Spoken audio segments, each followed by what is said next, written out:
विष्णोर्व्यस्ताः समस्ताः सकलगुणनिधिः सर्वदोषौ व्यपेतः पूर्णानन्दाव्ययो यो गुरुरपि परमश्चिन्तयेतं महान्तं जन्माद्यस्य तोन्मयादितरतश्चार्तेष्वभिघ्नस्वराट् तेने ब्रह्महृदाय आदिकवये मुह्यन्ति यं सूरयः तेजो वारिमृदां यथा विनिमयो यत्र त्रिसर्गो मृषा धाम्ना स्वेन सदा निरस्तकुहकं सत्यं परं धीमहि यस्या कटाक्षमात्रेण ब्रह्मरुद्रेन्द्रपूर्वकाः सुरास्वीयपदान्यापुः सा लक्ष्मीर्मे प्रसीदतु बुद्धिर्बलं यशोधैर्यं निर्भयत्वमरोगता अजाड्यं वाक्पटुत्वं च हनुमत्स्मरणात् भवेत्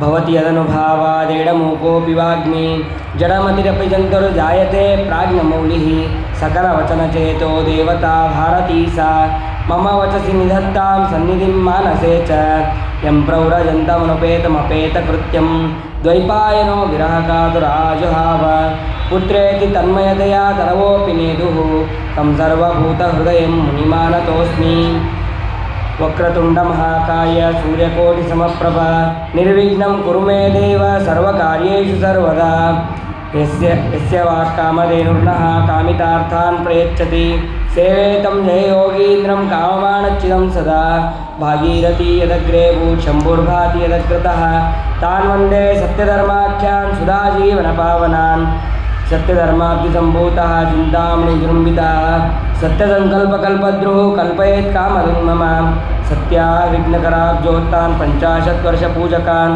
सत्यप्रमोदतीर्थार्यान् नौमिन्याय सुधारतान् श्रीसत्यात्मतीर्थस्वामी श्रीपादगुरुभ्यो नमः आपादमौलिपर्यन्तं गुरूणाम् आकृतिं स्मरेत् तेन विघ्नाः प्रणश्यन्ति सिद्ध्यन्ति च मनोरथाः बुधैरपि सुदुर्बोधे ग्रन्थेयं मम साहसं तत्पारयन्तु निपुणाः गुरुपादरजक्कणाः हरिः ओम् स्वस्तिस्तु अशेषसन्मङ्गलानि भवन्तु सम्यक् श्लोकैकश्रवणपठनमात्रेण कथा वक्तुश्च श्रोतॄणां निखिलकलिपतकल्मषापनोदनपटुतरे धर्माद्यखिलपुरुषार्थसाधनीभूते श्रीमद्भागवते महापुराणे अद्य कथाप्रसक्ते सति किञ्चित् पूर्वप्रसक्तप्रमेयानुवादः हरिः ओम् निन्ने दिन ಆ ಭಗವಂತ ತನ್ನ ಭಕ್ತರಿಗೆ ಮಾಡುವಂತಹ ರೀತಿ ಹೇಗಿರುತ್ತೆ ಅಂತನ್ನೋದಕ್ಕೆ ಅನೇಕ ರಾಜರುಗಳ ಸೂರ್ಯವಂಶದಲ್ಲಿ ಬಂದಂತಹ ನಾನಾ ರಾಜರುಗಳ ಚರಿತ್ರೆಯನ್ನು ತಿಳಿದ್ವಿ. ಅದರಲ್ಲಿ ಬಂದಂತಹ ಅಂಬರೀಷ್ ಚಕ್ರವರ್ತಿ ಇರಬಹುದು, ನಾಭಾಗ ಇರಬಹುದು, ಕಟ್ವಾಂಗ ಇರಬಹುದು, ಆಮೇಲೆ ಆ ಕಟ್ವಾಂಗನ ವಂಶದಲ್ಲಿ ಬಂದಂತಹ ದಶರಥನ ಮಗನ ಸಾಕ್ಷಾತ್ ಭಗವಂತ ರಾಮಚಂದ್ರ, ಹೀಗೆ ಆ ಸೂರ್ಯವಂಶವನ್ನು ಕ್ರಮವಾಗಿ ತಿಳಿದು ಕೊನೆಗೆ ಚಂದ್ರವಂಶದಲ್ಲಿ ಬಂದಂತಹ ಕೆಲವು ರಾಜರುಗಳ ಕಥೆಯನ್ನು ಕೂಡ ಅಲ್ಲಿ ತಿಳಿದಿದ್ವಿ. ಅಲ್ಲಿ ಆ ಪರಶುರಾಮ ದೇವರು ಅವತಾರ ಮಾಡಿದ್ದನ್ನು ಕೂಡ ಅವತಾರ ಮಾಡಿ ಎಲ್ಲ ದುಷ್ಟರಾದಂತಹ ಕ್ಷತ್ರಿಯರನ್ನು ನಾಶ ಮಾಡಿದ್ದ, ಅದನ್ನು ಕೂಡ ನಿನ್ನೆ ದಿನ ತಿಳಿದಿದ್ವಿ. ಇದಾದ ಮೇಲೆ ಆ ನಹುಷ ಅವನು ಮಾಡಿದಂತಹ ತನ್ನ ತಪ್ಪಿನ ಅರಿವಿನಿಂದ ಅವನಿಗೆ ಶಿಕ್ಷೆ ಅಂತ ಅನ್ನೋದಾಗಿದೆ. ಆ ನಹುಷನ ಸಂತಾನ ಯತಿ ಯಯಾತಿ ಸಂಯಾತಿ ಆಯತಿ ವಿಯಜುಕೃತಿ ಅಂತ ಹೇಳಿ 6 ಜನ ಮಕ್ಕಳಾಗ್ತಾರೆ. ಮಕ್ಕಳಾದಾಗ ಅಲ್ಲಿ ಆ ಯಯಾತಿಯ ವಂಶವನ್ನು ಹೇಳ್ತಾರೆ. ಈ ಯಯಾತಿಯ ವಂಶವನ್ನು ಹೇಳುವ ಮೊದಲು ಮಧ್ಯದಲ್ಲಿ ಈ ನಹುಷನ ಪೂರ್ವದಲ್ಲಿ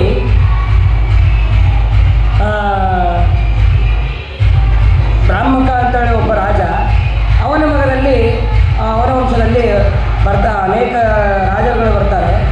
ಅಲ್ಲಿ ಜನ್ನು ಅಂತನ್ನುವಂತಹ ಒಬ್ಬ ರಾಜ ಬರ್ತಾನೆ. ಆ ರಾಜ ಅವನು ಬಹಳ ಧರ್ಮಿಷ್ಠನಾಗಿರ್ತಾನೆ, ರಾಜ್ಯವನ್ನು ಆಳ್ತಾ ಇರ್ತಾನೆ. ಆಳಬೇಕಾದ್ರೆ ಗಂಗಾದೇವಿ ತನ್ನ ರಾಜನನ್ನು ನೋಡಿ ನಾನು ನಿನ್ನನ್ನು ಮದುವೆ ಆಗಬೇಕು ಅಂತ ಹೇಳಿ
ಶ್ರೀ ಗುರುಭ್ಯೋ ನಮಃ.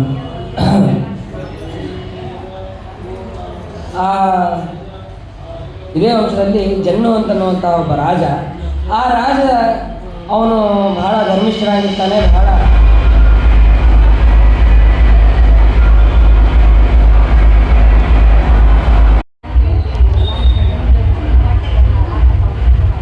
ಶ್ರೀ ಗುರುಭ್ಯೋ ನಮಃ. ಇನ್ನು ಆ ಜನ್ನು ರಾಜ ಅವನು ಬಹಳ ಧರ್ಮಿಷ್ಠನಾಗಿರ್ತಾನೆ. ಎಲ್ಲ ರೀತಿಯಾದಂತಹ ಕರ್ಮಗಳನ್ನು ಮಾಡ್ತಾ ಇರ್ತಾನೆ. ಒಂದು ಸಲ ಆ ಜನ್ನು ರಾಜನನ್ನು ಬಹಳ ಅವನ ಪರಾಕ್ರಮ, ಅವನ ಸ್ಥೈರ್ಯ ಅವೆಲ್ಲವನ್ನು ನೋಡಿ ಗಂಗಾದೇವಿ ಬರ್ತಾಳೆ. ಗಂಗಾದೇವಿ ಬಂದು ನೀನು ನನ್ನ ಪತಿಯಾಗಬೇಕು ಅಂತ ಆ ರಾಜನಿಗೆ ಕೇಳ್ತಾಳೆ. ಕೇಳಿದಾಗ ಅವಾಗ ಇಲ್ಲ ನಾ ಪತಿ ಆಗೋದಿಲ್ಲ ಅಂತ ಅವನು ಭಾಳ ನಿರಾಕರಣೆ ಮಾಡ್ತಾನೆ.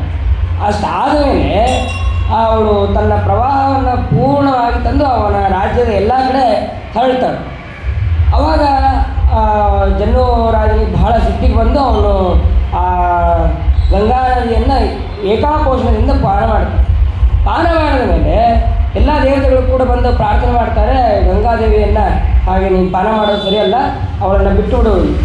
ಆವಾಗ ಆ ಜನ್ನು ರಾಜ ತನ್ನ ಬಲಗೈಯಿಂದ ಗಂಗಾದೇವಿಯನ್ನು ಬಿಡ್ತಾಳೆ. ಆವಾಗ ಜಾಹ್ನವಿ ಅಂತನ್ನುವಂತಹ ನಾಮಕರಣ ಅವಳಿಗೆ ಬರುತ್ತೆ. ಇನ್ನು ನೀನು ನನ್ನ ಪತ್ನಿ ಆಗೋಕ್ಕಾಗೋದಿಲ್ಲ, ಯಾಕೆಂದರೆ ನನ್ನ ದೇಹದಿಂದ ಬಂದಿದ್ದಕ್ಕೆ ನೀನು ನನ್ನ ಮಗಳು ಅಂತ ಕರೆಸ್ಕೊಳ್ತೀನಿ ಅಂತ ಜನ್ನು ರಾಜ ತನ್ನ ಮಗಳನ್ನಾಗಿ ಮಾಡ್ಕೊತಾನೆ ಈ ಜಾಹ್ನವಿಯನ್ನು. ಅದಾದ ಮೇಲೆ ಈ ನಹುಷ ಅವನು ಅನೇಕ ವರ್ಷಗಳ ಕಾಲ ಅವನು ಇಂದ್ರ ಪದವಿ ಅದೆಲ್ಲವೂ ಕೂಡ ನಿನ್ನೆ ಕೇಳಿದ್ವಿ. ಆ ನಹುಷನ ಮಗ ಯಯಾತಿ. ಈ ಯಯಾತಿ ಶುಕ್ರಾಚಾರ್ಯರ ಮಗಳಾದಂತಹ ದೇವಯಾನಿ ಮತ್ತು ವೃಷಪರ್ವ ರಾಜನ ಮಗಳಾದಂತಹ ಶರ್ಮಿಷ್ಠೆ ಇಬ್ಬರನ್ನೂ ಕೂಡ ಮದುವೆ ಆಗ್ತಾನೆ. ಏನು ಆ ಪ್ರಸಂಗ ಯಾಕೆ ಬಂತು ಅಂತಂದರೆ ಅವಾಗ ಹೇಳ್ತಾರೆ, ಈ ವೃಷಪರ್ವ ಅಂತನವನು ದೈತ್ಯರ ರಾಜ, ವೃಷಪರ್ವ ರಾಜ. ಅವರ ಮಗಳೇ ಶರ್ಮಿಷ್ಠ. ಆ ದೈತ್ಯರ ಗುರುಗಳು ಶುಕ್ರಾಚಾರ್ಯರು, ಅವರ ಮಗಳು ದೇವಯಾನಿ ಅಂತ. ಒಂದು ಸಲ ಈ ಎಲ್ಲ ಸ್ತ್ರೀಯರ ಜೊತೆಗೆ ಒಂದು ಸರೋವರದಲ್ಲಿ ಆಟ ಆಡ್ತಾ ಇರ್ತಾರೆ ಎಲ್ಲರೂ ಕೂಡ. ಶರ್ಮಿಷ್ಠಾಳು ಇರ್ತಾಳೆ, ಮತ್ತು ಅಲ್ಲಿ ದೇವಯಾನಿ ಕೂಡ ಇರ್ತಾಳೆ, ಮತ್ತು ಅನೇಕ ಸ್ತ್ರೀಯರು ಕೂಡ ಅಲ್ಲಿ ಇರ್ತಾರೆ. ಸ್ತ್ರೀಯರಿದ್ದಾಗ ರುದ್ರದೇವರು ಕ್ರಮವಾಗಿ ಆ ಸರೋವರದ ಕಡೆಗೆ ಹೋಗ್ತಾ ಇರ್ತಾರೆ, ಸಂಚಾರ ಮಾಡ್ತಾ ಇರೋದನ್ನು ನೋಡಿ ಅವರು ಎಲ್ಲರೂ ಕೂಡ ಹೆದರ್ಕೊಂಡು, ರುದ್ರದೇವರಿಗೆ ಹೆದರ್ಕೊಂಡು ವಿವಸ್ತ್ರರಾಗಿರ್ತಾರೆ. ಮತ್ತೆ ಎದ್ದು ಬಂದ ತಕ್ಷಣ ಅವರವರ ಬಟ್ಟೆಗಳನ್ನು ಹಾಕೊಳ್ಳೋದಕ್ಕೆ ಅಂತ ಹೋಗ್ತಾರೆ. ಅವಾಗ ಸ್ವಲ್ಪ ವ್ಯತ್ಯಾಸ ಆಗುತ್ತೆ. ಶರ್ಮಿಷ್ಠ ಬಟ್ಟೆ ದೇವಯಾನಿ ಹಾಕ್ಕೊತಾಳೆ, ದೇವಯಾನಿಯ ಬಟ್ಟೆ ಶರ್ಮಿಷ್ಠ ಹಾಕ್ಕೊತಾಳೆ. ಅವಾಗ ನೀನು ಬೈತಾಳೆ ದೇವಯಾನಿ, ನೀನು ಕ್ಷತ್ರಿಯಳಾಗಿ ಬ್ರಾಹ್ಮಣಿಯ ವಸ್ತ್ರವನ್ನು ಹುಟ್ಟಿದ್ದಿ, ಅದರಲ್ಲೂ ನಾವು ಭೃಗುಕುಲದವರು, ಮತ್ತು ಇದು ಹೇಗಾಯಿತು ಅಂತಂದರೆ ನಾಯಿ ಹವಿಸ್ಸನ್ನು ಮುಟ್ಟಿದಂತೆ ಅಂತ ಹೇಳಿ ಜೋರಾಗಿ ಅವಳಿಗೆ ಬೈತಾಳೆ.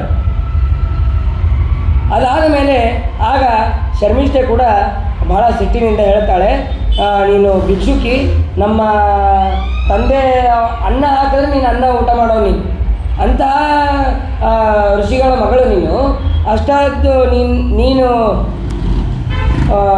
ನಾವು ಹಾಕಿದ್ದನ್ನು ಬೇಡ್ಕೊಂಡು ತಿನ್ನೋಳು ನೀನು ಅಂತ ಅವಳು ಕೂಡ ಬೈದು, ನನ್ನ ಯಾವ ವಸ್ತ್ರ ಯಾವುದು ಅಂತ ಅನ್ನೋದು ಗೊತ್ತಾಗದೆ ನೀನು ಹಾಕ್ಕೊಂಡು ಗೊತ್ತಾಗಲ್ವಾ ಅಂತೇಳಿ ಅವಳು ಕೂಡ ಜೋರಾಗಿ ಬೈದಿದ್ದಾಳೆ, ದೂಷಿಸಿದ್ದಾಳೆ.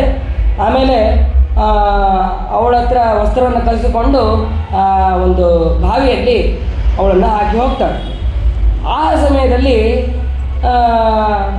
ಇವನು ಬೇಟೆ ಆಡ್ತಾ ಅಲ್ಲಿ ಯಯಾತಿ ರಾಜ ಬರ್ತಾನೆ. ಬಂದಾಗ ಆ ಬಾವಿಯಲ್ಲಿ ನೋಡ್ತಾನೆ, ಅಲ್ಲಿ ಬಿದ್ದಂತಹ ದೇವಯಾನಿ ನೋಡ್ತಾನೆ. ನೋಡಿ ಮೇಲೆತ್ತಬೇಕು ಅಂತ ಹೇಳಿ ತನ್ನ ಉತ್ತರೀಯವನ್ನು ಕೆಳಗೆ ಹಾಕ್ತಾನೆ. ಕೆಳಗೆ ಹಾಕಿ ಅವಳನ್ನು ಮೇಲೆ ಎತ್ತಿ ಅವಳಿಗೆ ವಸ್ತ್ರವನ್ನು ಕೂಡ ಕೊಡ್ತಾನೆ. ಆವಾಗ ಆ ದೇವಯಾನಿ ಹೇಳ್ತಾಳೆ, ನನ್ನನ್ನು ಬಾವಿಯಿಂದ ನೀನು ಎತ್ತಿದ್ದಿ, ಹಾಗಾಗಿ ನೀನೇ ನನ್ನನ್ನು ಮದುವೆ ಆಗಬೇಕು ಅಂತ ಹೇಳ್ತಾಳೆ. ಇಲ್ಲ, ನಾನು ಕ್ಷತ್ರಿಯ, ನೀನು ಆದರೆ ಬ್ರಾಹ್ಮಣ ಕನ್ಯೆ ನೀನು, ಹಾಗಾದರೆ ನಮಗಿಬ್ಬರಿಗೂ ಕೂಡ ಮದುವೆ ಅಂತ ಅನ್ನೋದು ಬರೋದಿಲ್ಲ ಅಂತ ಆ ರಾಜ ಹೇಳ್ತಾನೆ. ಇಲ್ಲ, ನನಗೆ ಒಬ್ಬ ಬ್ರಾಹ್ಮಣನ ಶಾಪ ಇದೆ, ಆ ಶಾಪದ ಸಲುವಾಗಿ ನಾನು ಕ್ಷತ್ರಿಯನನ್ನೇ ಮದುವೆ ಆಗಬೇಕು ಅಂತ ಇದೆ. ಮತ್ತು ಅಷ್ಟೇ ಅಲ್ಲ, ವಿವಸ್ತ್ರಳಾಗಿ ಇದ್ದಾಗ ನನ್ನನ್ನು ನೀನು ನೋಡಿದೀಯ. ವಿವಸ್ತ್ರಳಾಗಿದ್ದಾಗ ಯಾರೂ ಕೂಡ ನೋಡಬಾರ್ದು, ಯಾರು ನೋಡ್ತಾರೋ ಅವರೇ ಮದುವೆ ಆಗಬೇಕು ಅಂತನ್ನುವಂತಹ ನಿಯಮವೂ ಕೂಡ ಇದೆ. ಹಾಗಾಗಿ ನೀನೇ ನನ್ನ ಮದುವೆ ಆಗಬೇಕು ಅಂತ ಹೇಳ್ತಾಳೆ. ಸರಿ, ಆ ಯಯಾತಿಗದು ಈ ಒಪ್ಪಿಗೆ ಇರೋದಿಲ್ಲ, ಆದರೂ ಕೂಡ ಒಪ್ಕೊಂಡು ಸರಿ ಅಂತೇಳಿ ಅವನು ರಾಜ್ಯಕ್ಕೆ ಹೋಗ್ತಾನೆ. ಈ ಕಡೆ ಈ ದೇವಯಾನಿ ತನ್ನ ತಂದೆಯ ಹತ್ರ ನಡೆದಂತಹ ಎಲ್ಲ ವಿಷಯಗಳನ್ನು ಅವಳು ಹೇಳ್ತಾಳೆ. ಆವಾಗ ಶುಕ್ರಾಚಾರ್ಯರು ಪೌರೋಹಿತ್ಯ ವೃತ್ತಿಯನ್ನು ನಿಂದಿಸ್ಕೊಂತ ಬೈತಾ ಹೇಳ್ತಾರೆ, ಶಿರೋಹಿಂಸ ವೃತ್ತಿಯೇ ಉತ್ತಮವಾದದ್ದು. ಆಮೇಲೆ ನಾವು ಪೌರೋಹಿತ್ಯವನ್ನು ಸುಮ್ಮನೆ ರಾಜನಿಗೆ ನಾವು ಮಾಡಿಸ್ತೀವಿ, ಅದ್ರ ಬದಲು ನಾವು ಶಿರೋಂಚ ವೃತ್ತಿಯನ್ನೇ ನಾವು ಮಾಡಿಕೊಂಡು ಇರೋದು ವಾಸಿ ಅಂತಂದು ತಮಗೆ ತಾವು ಬೈಕೊಂಡು ಮಗಳನ್ನು ಕರೆದುಕೊಂಡು ರಾಜ್ಯ ಬಿಟ್ಟು ಅಲ್ಲಿಂದ ಹೊರಟೋಗ್ತಾರೆ. ಆಮೇಲೆ ಈ ವಿಷಯ ಆ ವೃಷಭರ ರಾಜನಿಗೆ ಗೊತ್ತಾದ ತಕ್ಷಣ ಅವನು ಎಲ್ಲಿ ಗುರುಗಳಿರ್ತಾರೋ ಅಲ್ಲಿ ಓಡಿ ಬಂದು ಆ ಗುರುಗಳಿಗೆ ಶರಣಾರ್ಥನಾಗ್ತಾನೆ. ಆವಾಗ ನೀವು ನಮ್ಮ ರಾಜ್ಯವನ್ನು ಬಿಟ್ಟು ಹೋಗಬಾರ್ದು, ಆಮೇಲೆ ಈ ರೀತಿಯಾಗಿ ಅವರನ್ನು ಅನೇಕ ಪ್ರಾರ್ಥನೆಗಳನ್ನು ಮಾಡ್ಕೊತಾನೆ. ಆಗ ಶುಕ್ರಾಚಾರ್ಯ ಏನು ಮಾಡ್ತಾರೆ ಅಂತಂದರೆ, ತನ್ನ ಮಗಳನ್ನು ಸಂತೋಷಪಡಿಸೋದಕ್ಕಾಗಿ ರಾಜನಿಗೆ ಹೇಳ್ತಾರೆ, ನೀವು ಒಂದು ವೇಳೆ ನನ್ನ ಮಗಳಿಗೆ ಸಂತೋಷ ಆಗುವಂತೆ ಮಾಡಿದರೆ ನಾನು ಮತ್ತೆ ಮರಳಿ ರಾಜ್ಯಕ್ಕೆ ಬರ್ತೀನಿ. ಏನು ಮಾಡಬೇಕು? ನನ್ನ ಮಗಳು ಎಲ್ಲಿ ಮದುವೆ ಆಗ್ತಾಳೋ ಅಲ್ಲಿ ನಿಮ್ಮ ಮಗಳು ಅವಳ ದಾಸಿಯರಾಗಿ ಅಲ್ಲಿರಬೇಕು, ಅವಳ ಸೇವೆಯನ್ನು ಮಾಡಿಕೊಂಡು ಅಲ್ಲಿರಬೇಕು ಅಂತನ್ನುವಂತಹ ಕರಾರನ್ನು ಆ ಶುಕ್ರಾಚಾರ್ಯರು ವೃಷಭರ ರಾಜನಿಗೆ ಹೇಳ್ತಾರೆ. ಸರಿ, ಅದೇ ರೀತಿಯಾಗಿ ರಾಜ ಕೂಡ ಒಪ್ಕೊಂಡಿದ್ದಾನೆ, ಯಾಕೆಂದರೆ ಗುರುಗಳು ಅಂತ ಹೇಳಿ ಅವರ ಮಾತನ್ನು ಒಪ್ಕೊಂಡಿದ್ದಾನೆ. ಸರಿ, ಇದಕ್ಕೆ ತಮ್ಮ ಕುಲದ ರಕ್ಷಣೆಗಾಗಿ ಆ ಶರ್ಮಿಷ್ಠಳು ಕೂಡ ಒಪ್ಕೊಂಡಿದ್ದಾಳೆ. ಮುಂದೆ ಆ ಶುಕ್ರಾಚಾರ್ಯರು ತನ್ನ ಮಗಳಾದಂತಹ ದೇವಯಾನಿಯನ್ನು ಯಯಾತಿಗೆ ಕೊಟ್ಟು ಮದುವೆ ಮಾಡ್ತಾರೆ. ಆಮೇಲೆ ಶರ್ಮಿಷ್ಠೆಯನ್ನು ಕೂಡ ಅವಳ ಶರ್ಮಿಷ್ಠೆ ಜೊತೆ ನೀವು ಸಂಘ ಮಾಡಬಾರ್ದು ಅಂತ ಹೇಳಿ ಅವಳನ್ನು ದಾಸಿಯನ್ನಾಗಿ ಮಾಡಿ ಕೊಟ್ಟಿರ್ತಾರೆ. ಒಂದು ಸಲ ಈ ದೇವಯಾನಿ ಜೊತೆ ಅನೇಕ ವರ್ಷಗಳ ಕಾಲ ಭೋಗವನ್ನು ಮಾಡಿದಾಗ ಗೊತ್ತಿಲ್ಲದೇನೆ ಈ ಶರ್ಮಿಷ್ಠಳು ಕೂಡ ಬಹಳ ಸುಂದರಳಾಗಿರ್ತಾಳೆ. ಅವಳ ಜೊತೆನೂ ಕೂಡ ಸಂಘವನ್ನು ಮಾಡ್ತಾನೆ. ಆ ಸಂಘ ಮಾಡಿದಾಗ ಅವಳಲ್ಲಿ 3 ಜನ ಮಕ್ಕಳಾಗ್ತಾರೆ. ಇವಳಲ್ಲಿ 2 ಮಕ್ಕಳಾಗ್ತಾರೆ. ಯದು, ತುರ್ವಸು, ದೃಕ್ಷ್ಯ, ಪೂರು ಅಂತೇಳಿ 3 ಜನ ಮಕ್ಕಳಾಗ್ತಾರೆ. ಆವಾಗ ಆ ಶರ್ಮಿಷ್ಠ ಕೇಳಿರ್ತಾಳೆ, ನನ್ನಲ್ಲೂ ಕೂಡ ನೀವು ಸಂಘವನ್ನು ಮಾಡಬೇಕು ಅಂತ. ಅವಳು ಕೇಳಿದಾಗ ಈ ಯಯಾತಿಗೆ ಶುಕ್ರಾಚಾರ್ಯ ಹೇಳಿದಂತಹ ಮಾತು ನೆನಪು ಬರುತ್ತೆ. ಆದರೂ ಕೂಡ ಇವಳು ಕೇಳ್ತಾ ಇದ್ದಾಳ ಅಂಥೇಳಿ ಅವಳ ಜೊತೆಗೆ ಸಂಘವನ್ನು ಮಾಡಿಬಿಡ್ತಾರೆ. ಈ ವಿಷಯ ಶುಕ್ರಾಚಾರ್ಯಗೆ ಗೊತ್ತಾದ ತಕ್ಷಣ ಅವರು ಬೇರೆ ಏನೂ ವಿಚಾರ ಮಾಡೋದಿಲ್ಲ. ನಿನಗೆ ಈ ಸದ್ಯವೇ ಮುಪ್ಪು ಬರಲಿ ಅಂತೇಳಿ ಶಾಪ ಕೊಡ್ತಾರೆ. ಶಾಪ ಏನೋ ಕೊಟ್ಟರೆ, ಆದರೆ ಇದರಿಂದ ಅನುಭವಿಸೋದು ನಾನೊಬ್ಬನೇ ಅಲ್ಲ, ನಿಮ್ಮ ಮಗಳು ಕೂಡ ಆ ಮುಪ್ಪನ್ನು ಅವಳು ಅನುಭವಿಸ್ತಾಳೆ. ಸರಿ, ಹಾಗಾದರೆ ಏನು ಮಾಡಬೇಕು?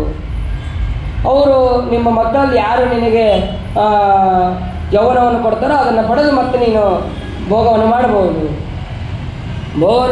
ಅಂತ ಇಷ್ಟು ಹೇಳಿದಾಗ ಎಲ್ಲರಿಗೂ ಕೇಳ್ತಾನೆ. ಯದು, ತುರ್ವಸು, ದೃಕ್ಷ್ಯ, ಪೂರು ಇವರೆಲ್ಲ ದೃಕ್ಷ್ಯ ಎಲ್ಲರಿಗೂ ಕೇಳ್ತಾನೆ. ಯಾರು ಕೇಳಿದ್ರು ಅವರು ಇಲ್ಲ, ನಾನು ಕೊಡೋದಿಲ್ಲ ಅಂತ ಹೇಳಿ ಎಲ್ಲರೂ ಕೂಡ ಹೇಳ್ತಾರೆ. ಆಮೇಲೆ ಪುರು ಅವನು ತಂದೆಯ ಮಾತನ್ನು ಕೇಳಿ ಇಲ್ಲ, ನಾನು ಕೊಡ್ತೇನೆ. ಯಾಕೆ ಅಂತಂದರೆ ತಂದೆ ಮಾತು ಇರೋದೇ ಪರಿಪಾಲನೆ ಮಾಡೋದಕ್ಕೆ. ಅದನ್ನು ಪರಿಪಾಲನೆ ಮಾಡದೆ ನಾನು ಈ ಯೌವನವನ್ನು ಇಟ್ಕೊಂಡು ಏನು ಮಾಡಲಿ, ನಿನಗೆ ಬೇಕು ಅಂತಿದೆಯಾ, ನೀನು ತಗೋ ಅಂತ ಹೇಳಿ ಆ ಪುರು ಅವನು ಕೊಡ್ತಾನೆ. ಎಷ್ಟೋ ವರ್ಷಗಳ ಕಾಲ ಮತ್ತೆ ಭೋಗವನ್ನು ಮಾಡ್ತಾನೆ. ಭೋಗವನ್ನು ಮಾಡಿದ ಮೇಲೆ ಈ ಯದು ಮತ್ತು ತುರ್ವಸು ಇವರೆಲ್ಲರಿಗೂ ಕೂಡ ಹೇಳ್ತಾನೆ, ನೀವ್ಯಾರೂ ಕೂಡ ನಿಮ್ಮ ವಂಶನೇ ಬೆಳಿಬಾರ್ದು ಹಾಗೆ ಹೀಗೆ ಅಂತೇಳಿ ಶಾಪ ಕೊಡ್ತಾನೆ. ಆದರೆ ಪುರುವಿನ ವಂಶ ಮಾತ್ರ ಅದು ಪೂರ್ಣವಾಗಿ ಬೆಳೀಲಿ ಅಂತಂದು ಹೇಳಿರ್ತಾನೆ. ಅವಾಗ ಅವನು ರಾಜ್ಯವನ್ನು ಆಳ್ತಾ ಅವನಿಗೆ ಒಂದ್ಸಲ ಅನಿಸುತ್ತೆ, ಏನಿದು ನಮ್ಮ ಮಕ್ಕಳ ಯೌವನವನ್ನು ಇಸ್ಕೊಂಡು ಇದರಲ್ಲಿ ಭೋಗ ಮಾಡಿದೆ, ಆದರೆ ಈ ಭೋಗ ಅಂತನ್ನೋದು ಸರ್ವಥಾ ಶಾಂತಿ ಆಗುವಂತಹದ್ದಲ್ಲ. ನಜಾತು ಕಾಮಾನ ಉಪಭೋಗೇನ ಶಾಮ್ಯತಿ ಹವಿಷಾ ಕೃಷ್ಣವರ್ತ್ಮೇವ ಭೂಯೇವಾವಿವರ್ತತೆ. ಅಗ್ನಿಗೆ ಉರಿತಾ ಇರುವಂತಹ ಅಗ್ನಿಗೆ ತುಪ್ಪ ಹಾಕಿದ್ರೆ ಅದೇನಾದರೂ ಶಾಂತ ಆಗುತ್ತಾ? ಶಾಂತ ಆಗಲ್ಲ, ಅದು ಇನ್ನೂ ಜಾಸ್ತಿ ಪ್ರಜ್ವಲಿಸುತ್ತೆ ಅಗ್ನಿ. ಹಾಗೆ ಈ ಭೋಗ ಅಂತ ಅನ್ನೋದು ಎಷ್ಟು ಭೋಗ ಮಾಡಿದರೂ ತೃಪ್ತಿ ಆಗೋದಿಲ್ಲ, ಮತ್ತೆ ಮತ್ತೆ ಬೇಕು ಬೇಕು ಬೇಕು ಅಂತಲೇ ಅನ್ನಿಸ್ತಾ ಇರ್ತದೆ. ಹಾಗಾಗಿದೆ ನಂದು ಅಂತ ಹೇಳಿ ಅವನು ತನಗೆ ತಾನು ಬೈಕೊತಾನೆ.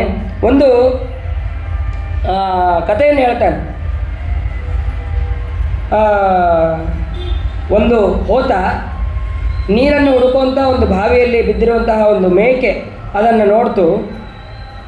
ಕೃಪೆಯಿಂದ ತನ್ನ ಕೊಂಬಿನಿಂದ ಆ ಮೇಕೆಯನ್ನು ಮೇಲೆತ್ತಿ ಆ ಮೇಕೆ ಆ ಹೋತವನ್ನೇ ಬೇಯಿಸ್ತದೆ. ಅದಾದ ಮೇಲೆ ಆ ಮೇಕೆ ಸ್ವಾಮಿಯ ಹೋತಕ್ಕೆ ಮೇಕೆಯನ್ನು ಕೊಟ್ಟು ಕಳಿಸ್ತಾನೆ. ಇದೆಲ್ಲವೂ ಕೂಡ ಅವನಿಗೆ ಅದು ಅನ್ವಯ. ಇಲ್ಲಿ ಹೋತ ಅಂತಂದರೆ ಯಯಾತಿ, ಒಂದು ಮೇಕೆ ಅಂತಂದರೆ ದೇವಯಾನಿ. ಅದನ್ನು ಬಾವಿಯಿಂದ ಎಬ್ಬಿಸ್ದ ಅಂತಂದರೆ ಕೈಯಿಂದ ಎಬ್ಬಿಸ್ತಾನೆ. ಆಮೇಲೆ ಮೇಕೆಯ ಸ್ವಾಮಿ ಅದನ್ನು ಹೋತಕ್ಕೆ ಕೊಟ್ಟು ಮದುವೆ ಮಾಡ್ತಾನೆ ಅಂದರೆ ಶುಕ್ರಾಚಾರ್ಯರು ಯಯಾತಿ ಕೊಟ್ಟು ಮದುವೆ ಮಾಡ್ತಾರೆ. ಹೀಗೆ ಆಮೇಲೆ ಆ ಮೇಕೆ ಜೊತೆ ಇನ್ನೂ ಅನೇಕ ಮನೋಹರವಾದಂತಹ ಬೇರೆ ಬೇರೆ ಮೇಕೆಗಳು ಕೂಡ ಇರ್ತಾರೆ. ಅಂದರೆ ಆ ಶರ್ಮಿಷ್ಠೆ ಜೊತೆಗೆ ಸಖಿಯರು ಕೂಡ ಅಲ್ಲಿ ಇರ್ತಾರೆ. ಅವರೆಲ್ಲರೂ ಕೂಡ ಇರ್ತಾರೆ. ಆಮೇಲೆ ಇನ್ನೊಂದು ಮೇಕೆ ಆ ಮೇಕೆಯ ಸಂಘವನ್ನು ಮಾಡಿದಾಗ ಮೊದಲನೇ ಮೇಕೆ ಕೋಪಗೊಂಡು ತನ್ನ ಸ್ವಾಮಿಯ ಬಳಿಗೆ ಓಡಿ ಹೋಯಿತು. ಆ ಹೋತ ಹಿಂಬಾಲಿಸಿಕೊಂಡು ಬಂದು ಸಮಾಧಾನ ಮಾಡೋದಕ್ಕೆ ಅಂತ ಪ್ರಯತ್ನ ಮಾಡಿತು, ಆದರೆ ಅದು ಸಾಧ್ಯ ಆಗಲಿಲ್ಲ. ಮೇಕೆ ಸ್ವಾಮಿಯ ಕೋಪವನ್ನು ನೋಡಿ ಹೋತದ ವೃಷಣವನ್ನು ಕತ್ತರಿಸಿ ಹಾಕಿತು. ಆ ಹೋತ ಪ್ರಾರ್ಥನೆ ಮಾಡಿದಾಗ ಉಪಾಯದಿಂದ ಮತ್ತೆ ವೃಷಣವನ್ನು ಸೇರಿಸುವಂತಹ ವಿಚಾರ ಮಾಡಿತು. ಅಂದರೆ ಮುಪ್ಪು ಬರಲಿ ಅಂತೇಳಿ ಶುಕ್ರಾಚಾರ್ಯ ಶಾಪ ಕೊಟ್ಟಾಗ ಮತ್ತೆ ಯೌವನವನ್ನು ತನ್ನ ಮಕ್ಕಳಿಂದ ಪಡೆದ. ಆಮೇಲೆ ಆ ಹೋತ ಮೇಕೆಯೊಡನೆ ಎಷ್ಟು ಕಾಲ ವಿಹಾರ ಮಾಡಿದ್ರೂ ಅದ್ರ ತೃಪ್ತಿ ಆಗಲಿಲ್ಲ. ಇದು ನನ್ನಂಥವರ ಚರಿತ್ರೆ ಆಗಿದೆ ಇದು ಅಂತ ತಾನು ಮೇಕೆಗೆ ಹೋತಕ್ಕೆ ಹೋಲಿಸ್ಕೊಂಡು ತನ್ನ ಕಥೆಯನ್ನು ಈ ರೀತಿಯಾಗಿ ಹೇಳ್ತಾನೆ. ಹಾಗೆ ಯಾವುದೇ ರೀತಿಯಾದಂತಹ ಭೋಗದಲ್ಲಿ ನಾವು ಆಸಕ್ತಿ ಆಗಬಾರ್ದು ಅಂತ ಅನ್ನೋದನ್ನು ಕೂಡ ಅವನು ತಿಳಿಸ್ತಾನೆ. ಅದಾದ ಮೇಲೆ ಪುರುವಿನಿಂದ ಅವನು ಯೌವನವನ್ನು ಇಸ್ಕೊಂಡಿದ್ದ, ಅದನ್ನು ಪುರುವಿಗೆ ಕೊಟ್ಟು ಭೋಗ ಸಾಕು ಅಂತ ಹೇಳಿ ಅವನು ಮತ್ತೆ ಅಲ್ಲಿಂದ ವನಕ್ಕೆ ಹೋಗಿದ್ದಾನೆ. ಅದಾದ ಮೇಲೆ ಈ ಪುರುವಂಶದಲ್ಲಿ ಅನೇಕ ರಾಜರುಗಳು ಬರ್ತಾರೆ. ಅಲ್ಲಿ ಜನಮೇಜಯ ಅಂತ ಹೇಳಿ, ಆಮೇಲೆ ಪ್ರಚಿನ್ವ ಅಂತ ಹೇಳಿ, ಆಮೇಲೆ ಪ್ರವೀರ ಅಂತ ಹೇಳಿ, ಹೀಗೆ ಅನೇಕ ರಾಜರು ಅಲ್ಲಿ ಬರ್ತಾರೆ. ಆ ವಂಶದಲ್ಲಿ ಇಲಿಲ ಅಂತನ್ನುವಂತಹ ಒಬ್ಬ ರಾಜ. ಆ ಇಲಿಲನ ಮಗನೇ ದುಷ್ಯಂತ ಅಂತನ್ನುವಂತಹ ರಾಜ.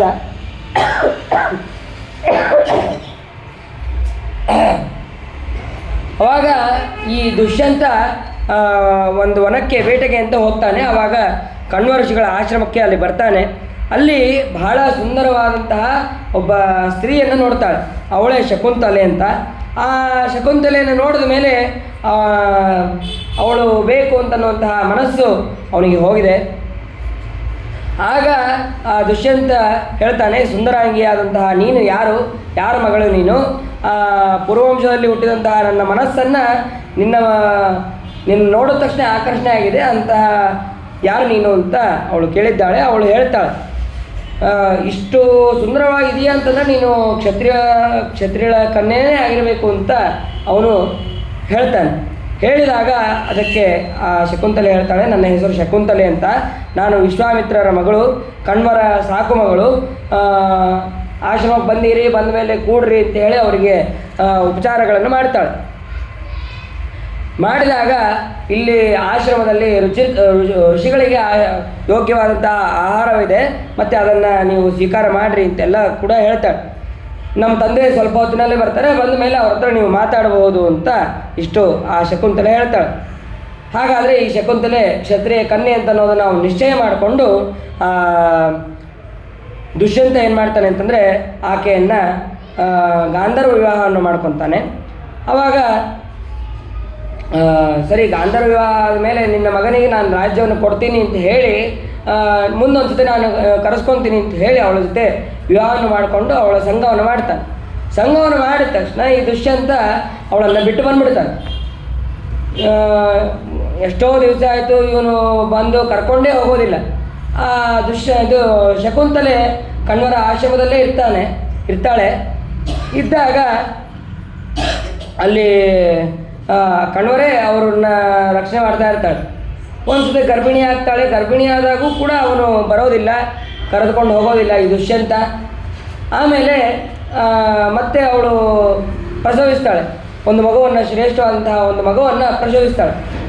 ಅದಾದ ತಕ್ಷಣ ಆ ಮಗು ಕೂಡ ಬೆಳೀತಾ ಇರ್ತದೆ, ಮಹಾಬಲಿಷ್ಠನಾಗಿರ್ತಾನೆ ಅವನು. ಎಲ್ಲ ಸಿಂಹ ಮೊದಲಾದಂತಹ ಎಲ್ಲ ವನ್ಯ ಮೃಗಗಳನ್ನು ಅವನು ನಿಗ್ರಹ ಮಾಡುವಂತಹ ಮಹಾಬಲಿಷ್ಠನಾಗಿರ್ತಾನೆ, ಪರಾಕ್ರಮಿಯಾಗಿರ್ತಾನೆ. ಆಮೇಲೆ ಅವನಿಗೆ ಸರ್ವದಮನ ಅಂತನ್ನುವಂತಹ ಹೆಸರು ಕೂಡ ಅವನಿಗೆ ಇರುತ್ತೆ. ಅವನು ಕೆಲವು ವರ್ಷಗಳಾದರೂ ಎಷ್ಟೇ ವರ್ಷ ಆದರೂ ಮಗ ಹುಟ್ಟಿರ್ತಾನೆ. ಮಗ ಹುಟ್ಟಿದ್ರು ಮತ್ತೆ ಆ ಶಕುಂತಲೆಯನ್ನು ಮತ್ತು ಮಗನನ್ನು ಕರೆಸ್ಕೊಳ್ಳೋದೇ ಇಲ್ಲ ಈ ದುಷ್ಯಂತ. ಆವಾಗ ಒಂದು ಸಲ ಕಣ್ವ ಋಷಿಗಳಿಗೂ ಕೂಡ ಸಾಕಾಯಿತು, ನನ್ನ ಮಗಳನ್ನು ಮತ್ತು ಮೊಮ್ಮಗನನ್ನು ಇಬ್ಬರನ್ನು ಸೇರಿ ದುಷ್ಯಂತ ರಾಜನ ಪಟ್ಟಣಕ್ಕೆ ಕಳಿಸ್ತಾರೆ. ಕಳಿಸಿದ ಮೇಲೆ ಆವಾಗ ಶಕುಂತಲೆ ಹೋಗಿ ಹೇಳ್ತಾರೆ, ನಾನು ನಿನ್ನ ಪತ್ನಿ, ಇವನು ನಿನ್ನ ಮಗ, ಇವನಿಗೆ ರಾಜ್ಯವನ್ನು ಕೊಡ್ತೀನಿ ಅಂತ ಹೇಳಿದ್ದಿ, ಹಾಗಾದರೆ ಕೊಡು ಅಂತ ಹೇಳಿ ಅವನನ್ನು ಕರೆದುಕೊಂಡು ಅಲ್ಲಿಗೆ ಹೋಗ್ತಾರೆ. ಹೋದಾಗ ಏನು ಹೇಳಿದ್ರು ಕೇಳೋದಿಲ್ಲ.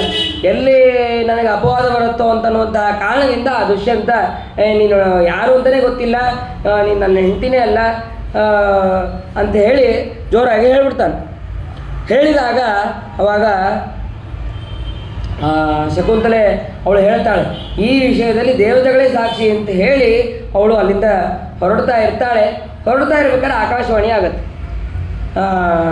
ಇವನು ಬೇರೆ ಯಾರೂ ಅಲ್ಲ, ಈ ಶಕುಂತಲೆ ನಿನ್ನ ಪತ್ನಿಯೇ, ಅವನು ಸರ್ವದಮನ, ಅವನು ನಿನ್ನ ಮಗನೇ, ಅವನನ್ನು ನೀನು ಸ್ವೀಕಾರ ಮಾಡು ಅಂತ ಹೇಳಿ ಭರಸ್ವ ಅಂತ ಹೇಳಿ ಜೋರಾಗಿ ಆಕಾಶವಾಣಿ ಆಗುತ್ತೆ. ಆವಾಗ ಆಕಾಶವಾಣಿ ಆದ್ದರಿಂದ ಅವನನ್ನು ಸ್ವೀಕಾರ ಮಾಡ್ತಾನೆ. ಅವನಿಗೆ ಭರತ ಅಂತ ಹೇಳಿ ನಾಮಕರಣವನ್ನು ಮಾಡ್ತಾರೆ. ಮಾಡಿದ ಮೇಲೆ ಆ ಕಾಲಕ್ರಮದಲ್ಲಿ ದುಷ್ಯಂತನಿಗೆ ವಯಸ್ಸಾಯಿತು. ಆಮೇಲೆ ಅವನು ಭರತನಿಗೆ ರಾಜ್ಯವನ್ನು ಒಪ್ಪಿಸಿ ಅವನು ಅಲ್ಲಿಂದ ವನಕ್ಕೆ ಹೋಗ್ತಾನೆ. ಅದಾದ ಮೇಲೆ ಈ ಭರತ ಅನೇಕ ವರ್ಷಗಳ ಕಾಲ ರಾಜ್ಯವನ್ನು ಆಳ್ತಾನೆ. ರಾಜ್ಯವನ್ನು ಆಳೋದು ಅಷ್ಟೇ ಅಲ್ಲ, ಎಲ್ಲ ದಿಕ್ಕುಗಳನ್ನು ಅವನು ಗೆದ್ದು ಚಕ್ರವರ್ತಿ ಅಂತನ್ನುವಂತಹ ಪಟ್ಟವನ್ನು ಅವನು ಪಡಿತಾನೆ.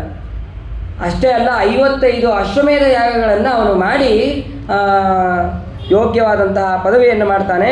ಮತ್ತು ಅಶ್ವಮೇಧ ಯಾಗವನ್ನು ಅಷ್ಟೇ ಮಾಡ್ತಾ ಇರಲಿಲ್ಲ, ಯಾರು ಅಶ್ವಮೇಧ ಯಾಗವನ್ನು ಮಾಡ್ತಾ ಇರ್ತಾರೋ ಅವರ ಕುದುರೆಗಳನ್ನು ಇವನು ಅಪಹಾರ ಮಾಡೋದು, ಅದು ಒಂದು ಭಾರಿ ಕೀರ್ತಿ. ಅದು ಬರೀ ಅಶ್ವಮೇಧ ಯಾಗ ಮಾಡೋದು ಅಷ್ಟೇ ಅಲ್ಲ, ಅಶ್ವಮೇಧ ಯಾಗವನ್ನು ಮಾಡಿದಂತಹ ಕುದುರೆಗಳನ್ನು ಏನಾದರೂ ರಕ್ಷಣೆ ಮಾಡಿದ್ರೆ ಅದು ಭಾರಿ ಕೀರ್ತಿ. ಈ ಭರತ ಅಂತನೋನು 78 ಅಶ್ವಮೇಧ ಯಾಗಗಳ ಕುದುರೆಗಳನ್ನು ಅಪಹಾರ ಮಾಡಿರ್ತಾನೆ. ಅಂದರೆ ಅವರು ಅಶ್ವಮೇಧ ಯಾಗ ಮಾಡೋದಕ್ಕೆ ಇವ್ರು ತೊಂದರೆ ಕೊಡೋದು ಒಂದು ರೀತಿ ತೊಂದರೆ. ಆದರೆ ಅದನ್ನು ಇವ್ರು ರಕ್ಷಣೆ ಮಾಡಿದ್ರೆ ಅವರಿಗೆ ಅಷ್ಟು ಸಂಪತ್ತು ಇಸ್ಕೊಂಡು ಆ ಸಂಪತ್ತಿನಿಂದ ಅವರು ಮುಂದೆ ಕುದುರೆಗಳನ್ನು ಪಡಿಬೇಕು. ಇದು ಆ ಅಶ್ವಮೇಧ ಯಾಗದ ಒಂದು ನಿಯಮ. ಅಷ್ಟು 78 ಅಶ್ವಮೇಧ ಯಾಗಗಳ ಕುದುರೆಗಳನ್ನು ಅವನು ಹಿಡ್ಕೊಂಡಿರ್ತಾನೆ. ಅಷ್ಟು ಯೋಗ್ಯನಾದಂತಹ ರಾಜ ಇವನು. ಮುಷ್ಟಾನ ಅಂತನ್ನುವಂತಹ ಕರ್ಮದಲ್ಲಿ ಬಂಗಾರದಿಂದ ಮಾಡಿದಂತಹ ಅಲಂಕೃತರಾದಂತಹ 14 ಲಕ್ಷ ಜಿಂಕೆಗಳನ್ನು ದಾನ ಮಾಡ್ತಾನೆ. ಮತ್ತು ಇದಲ್ಲದೆ ಅನೇಕ ದಾನಗಳನ್ನು ಅವನು ಮಾಡ್ತಾನೆ. ಆಮೇಲೆ ಅವನಿಗೆ 3 ಜನ ಪತ್ನಿಯರು, ಅದರಲ್ಲಿ 5 ಜನ ಮಕ್ಕಳಾಗ್ತಾರೆ. ಆ ಮಕ್ಕಳು ನೋಡುವಾಗಲೇ ಭರತ ಇವ್ರು ನನ್ನ ಮಕ್ಕಳೇ ಅಲ್ಲ ಅಂತನೋ ಹಾಗಿದ್ರಂಥವ್ರು. ಆವಾಗ ನೋಡಿದ ತಕ್ಷಣ ಇಲ್ಲ ಇವರು ನನ್ನ ಮಕ್ಕಳೇ ಅಂತನೋ ಹಾಗೆ ಮತ್ತೆ ಹೇಳಿದ ಮೇಲೆ ಹೇಳಿದಾಗೂ ಪತ್ನಿಯರೆಲ್ಲರೂ ಏನು ಮಾಡ್ತಾರೆ, ಇವ್ರು ಯಾಕೋ ಭರತನ ಮಕ್ಕಳು ಗತೆ ಕಾಣಿಸ್ತಾ ಇಲ್ಲ ಅಂತ ಹೇಳಿ ಆ ಮಕ್ಕಳನ್ನು ಕೊಂದು ಬಿಡ್ತಾರೆ. ಕೊಂದಾಗ ಮತ್ತೆ ಆ ಭರತ ತಪಸ್ಸನ್ನು ಮಾಡಿ ಕೊನೆಗೆ ಪುತ್ರಕಾಮೇಷ್ಟಿ ಅಂತನ್ನುವಂತಹ ಎಲ್ಲ ಮರುತ್ತುಗಳನ್ನು ಕುರಿತು ಪುತ್ರಕಾಮೇಷ್ಟಿ ಅಂತನ್ನುವಂತಹ ಯಾಗವನ್ನು ಮಾಡ್ತಾನೆ. ಯಾಗವನ್ನು ಮಾಡಿದಾಗ ಮತ್ತೆ ತನ್ನ ಮಕ್ಕಳನ್ನು ಪಡಿತಾರೆ. ಅದಾದ ಮೇಲೆ ಅಲ್ಲಿ ಭರದ್ವಾಜ ಋಷಿಗಳು ಎಲ್ಲ ಮರುತರರು ಸೇರಿ ಅವ್ರೇನು ಮಾಡ್ತಾರೆ ಅಂತಂದರೆ ಭರದ್ವಾಜ ಋಷಿಗಳನ್ನು ಇವರು ನಿನ್ನ ಮಗನನ್ನಾಗಿ ಪಡಿ ಅಂತ ಹೇಳಿ ಅವನನ್ನು ಕೊಡ್ತಾರೆ. ಈ ಭರದ್ವಾಜರು ಎಲ್ಲಿಂದ ಬಂದಿರ್ತಾರೆ ಅಂತಂದರೆ ಒಮ್ಮೆ ದೇವತಾ ಗುರುಗಳಾದಂತಹ ಬೃಹಸ್ಪತಿ ಆಚಾರ್ಯರು ದೇವಾಸುರರ ಯುದ್ಧವನ್ನು ಮುಗಿಸ್ಕೊಂಡು ಬರ್ತಾ ಇರ್ತಾರೆ. ಆಗ ಅವರ ತಮ್ಮಂದಿರಾದಂತಹ ಊಚತ್ಯ, ಅವರ ಪತ್ನಿಯಾದಂತಹ ಮಮತಾ, ಆ ಮಮತಾ ದೇವಿ ಗರ್ಭಿಣಿಯಾಗಿದ್ದರೂ ಕೂಡ ದೇವ ಪ್ರೇರಣೆಯಂತೆ ಮೋಹಿತರಾಗಿ ಅವಳ ಜೊತೆಗೆ ಸಂಘವನ್ನು ಮಾಡ್ತಾರೆ. ಮಮತಾಳೊಂದಿಗೆ ಬೃಹಸ್ಪತಿ ಆಚಾರ್ಯ ಸಂಘ ಮಾಡ್ತಾರೆ. ಸಂಘ ಮಾಡಿದಾಗ ಆವಾಗ ಆ ಭಯದಿಂದ ಆ ಗರ್ಭವನ್ನು ತ್ಯಾಗ ಮಾಡೋದಕ್ಕೆ ಅಂತ ಆ ಮಮತಾದೇವಿ ಹೋಗ್ತಾಳೆ. ಆವಾಗ ಆಕಾಶವಾಣಿ ಆಗುತ್ತೆ, ಇದು ಇಬ್ಬರ ಸಂಪರ್ಕದಿಂದ ಆದಂತಹ ಗರ್ಭ ಇದು, ಹಾಗಾಗಿ ನೀನು ಬಿಡಬೇಡ, ಈ ದ್ವಾಜವನ್ನು ನೀನು ಬಿಡಬೇಡ ಅಂತ ಹೇಳುತ್ತೆ. ಹೇಳಿದಾಗ ಇದನ್ನು ನೀನು ಧರಣೆ ಮಾಡುವಂತ ಹೇಳಿದಾಗ ಅವಾಗ ಅಲ್ಲಿ ಹುಟ್ಟೋರೆ ಭರದ್ವಾಜ ಇಬ್ಬರಿಂದ ಗರ್ಭವನ್ನು ಧಾರಣೆ ಮಾಡಿದ್ದಕ್ಕೆ ದ್ವಾಜ ಭರದ್ವಾಜ ಅಂತನ್ನುವಂತಹ ನಾಮಕರಣ ಅಲ್ಲಿ ಆಗತ್ತೆ.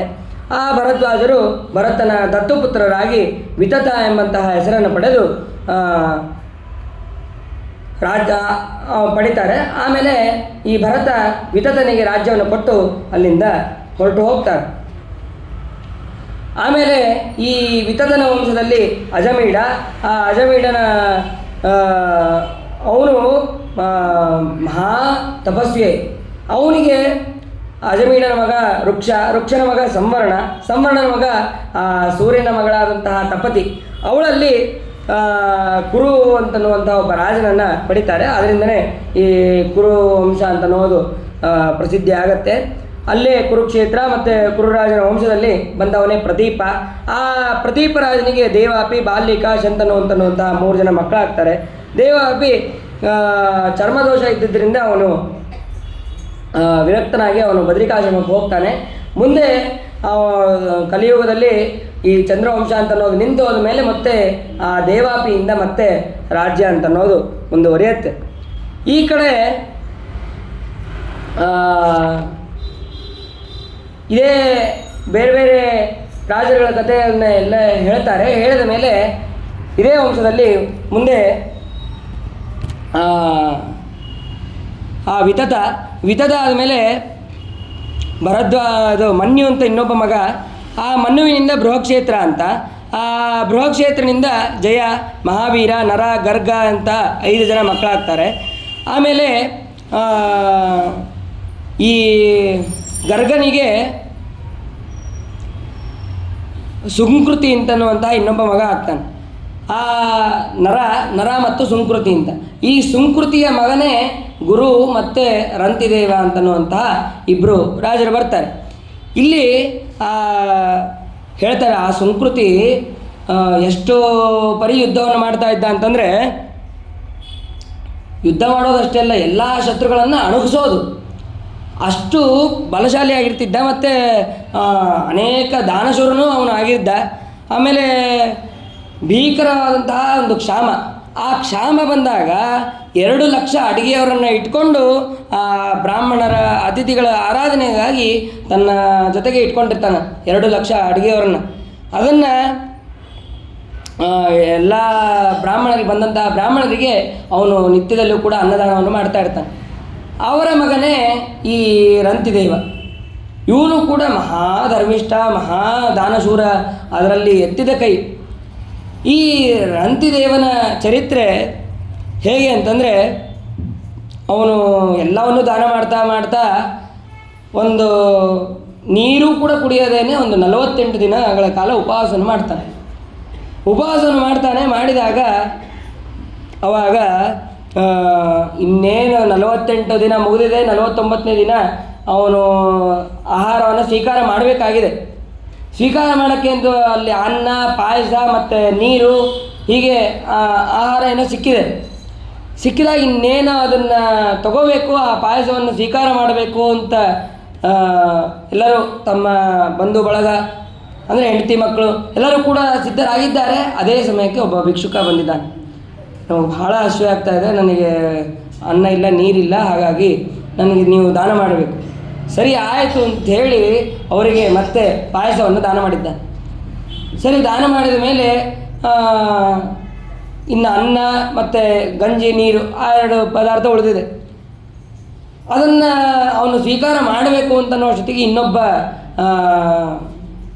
ನಾಯಿಯ ಜೊತೆಗೆ ಒಬ್ಬ ವ್ಯಕ್ತಿ ಬರ್ತಾನೆ, ಶ್ವಪಾಕ.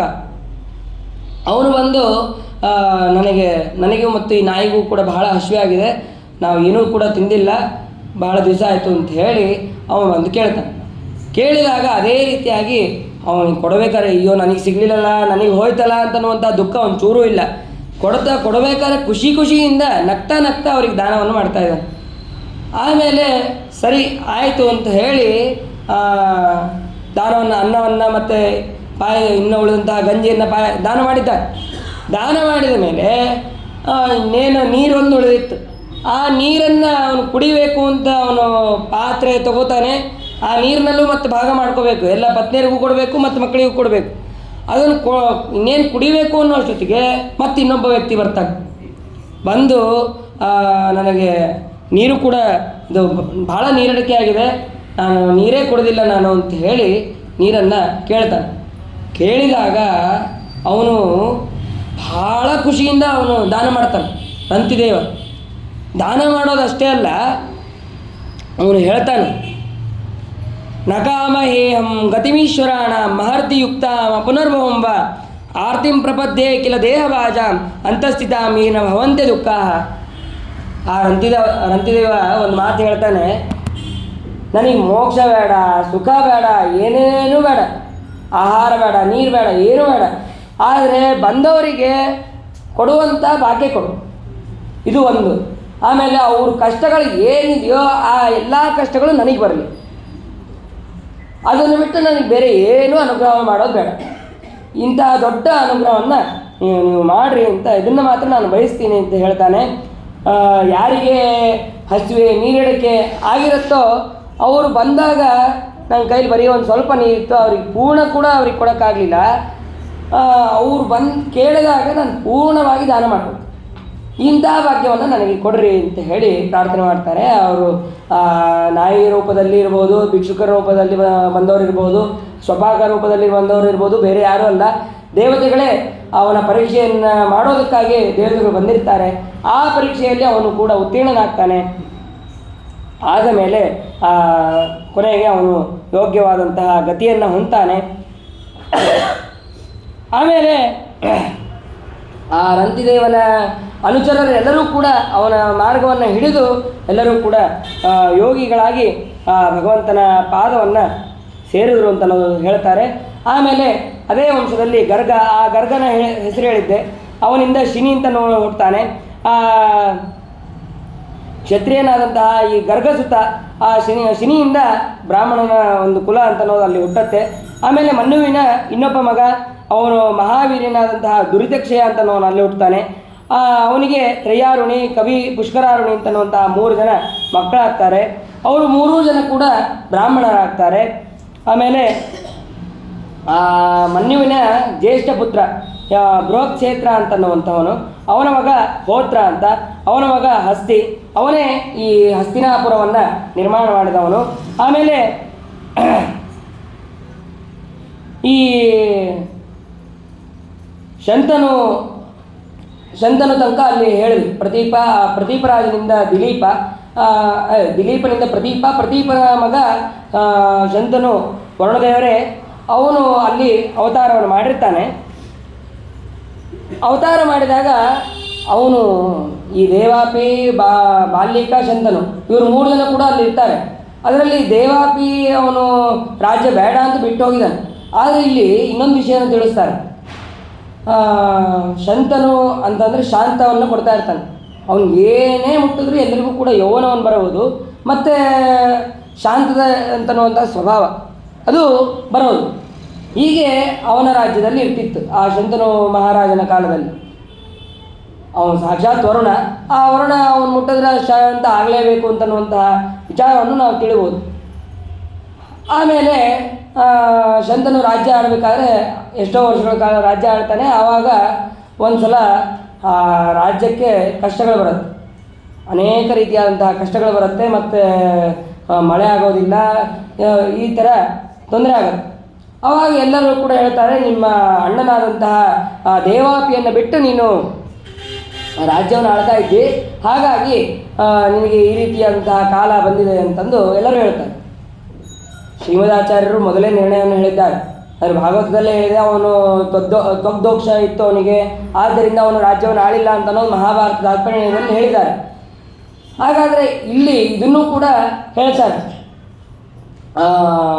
ದೇವಾಪಿಯನ್ನು ಬಿಟ್ಟು ನೀನು ರಾಜ್ಯ ಆಳಿದ್ದಕ್ಕೆ ಈ ರೀತಿಯಾದಂತಹ ರೋಗ ಬಂದಿದೆ ಅಂತ.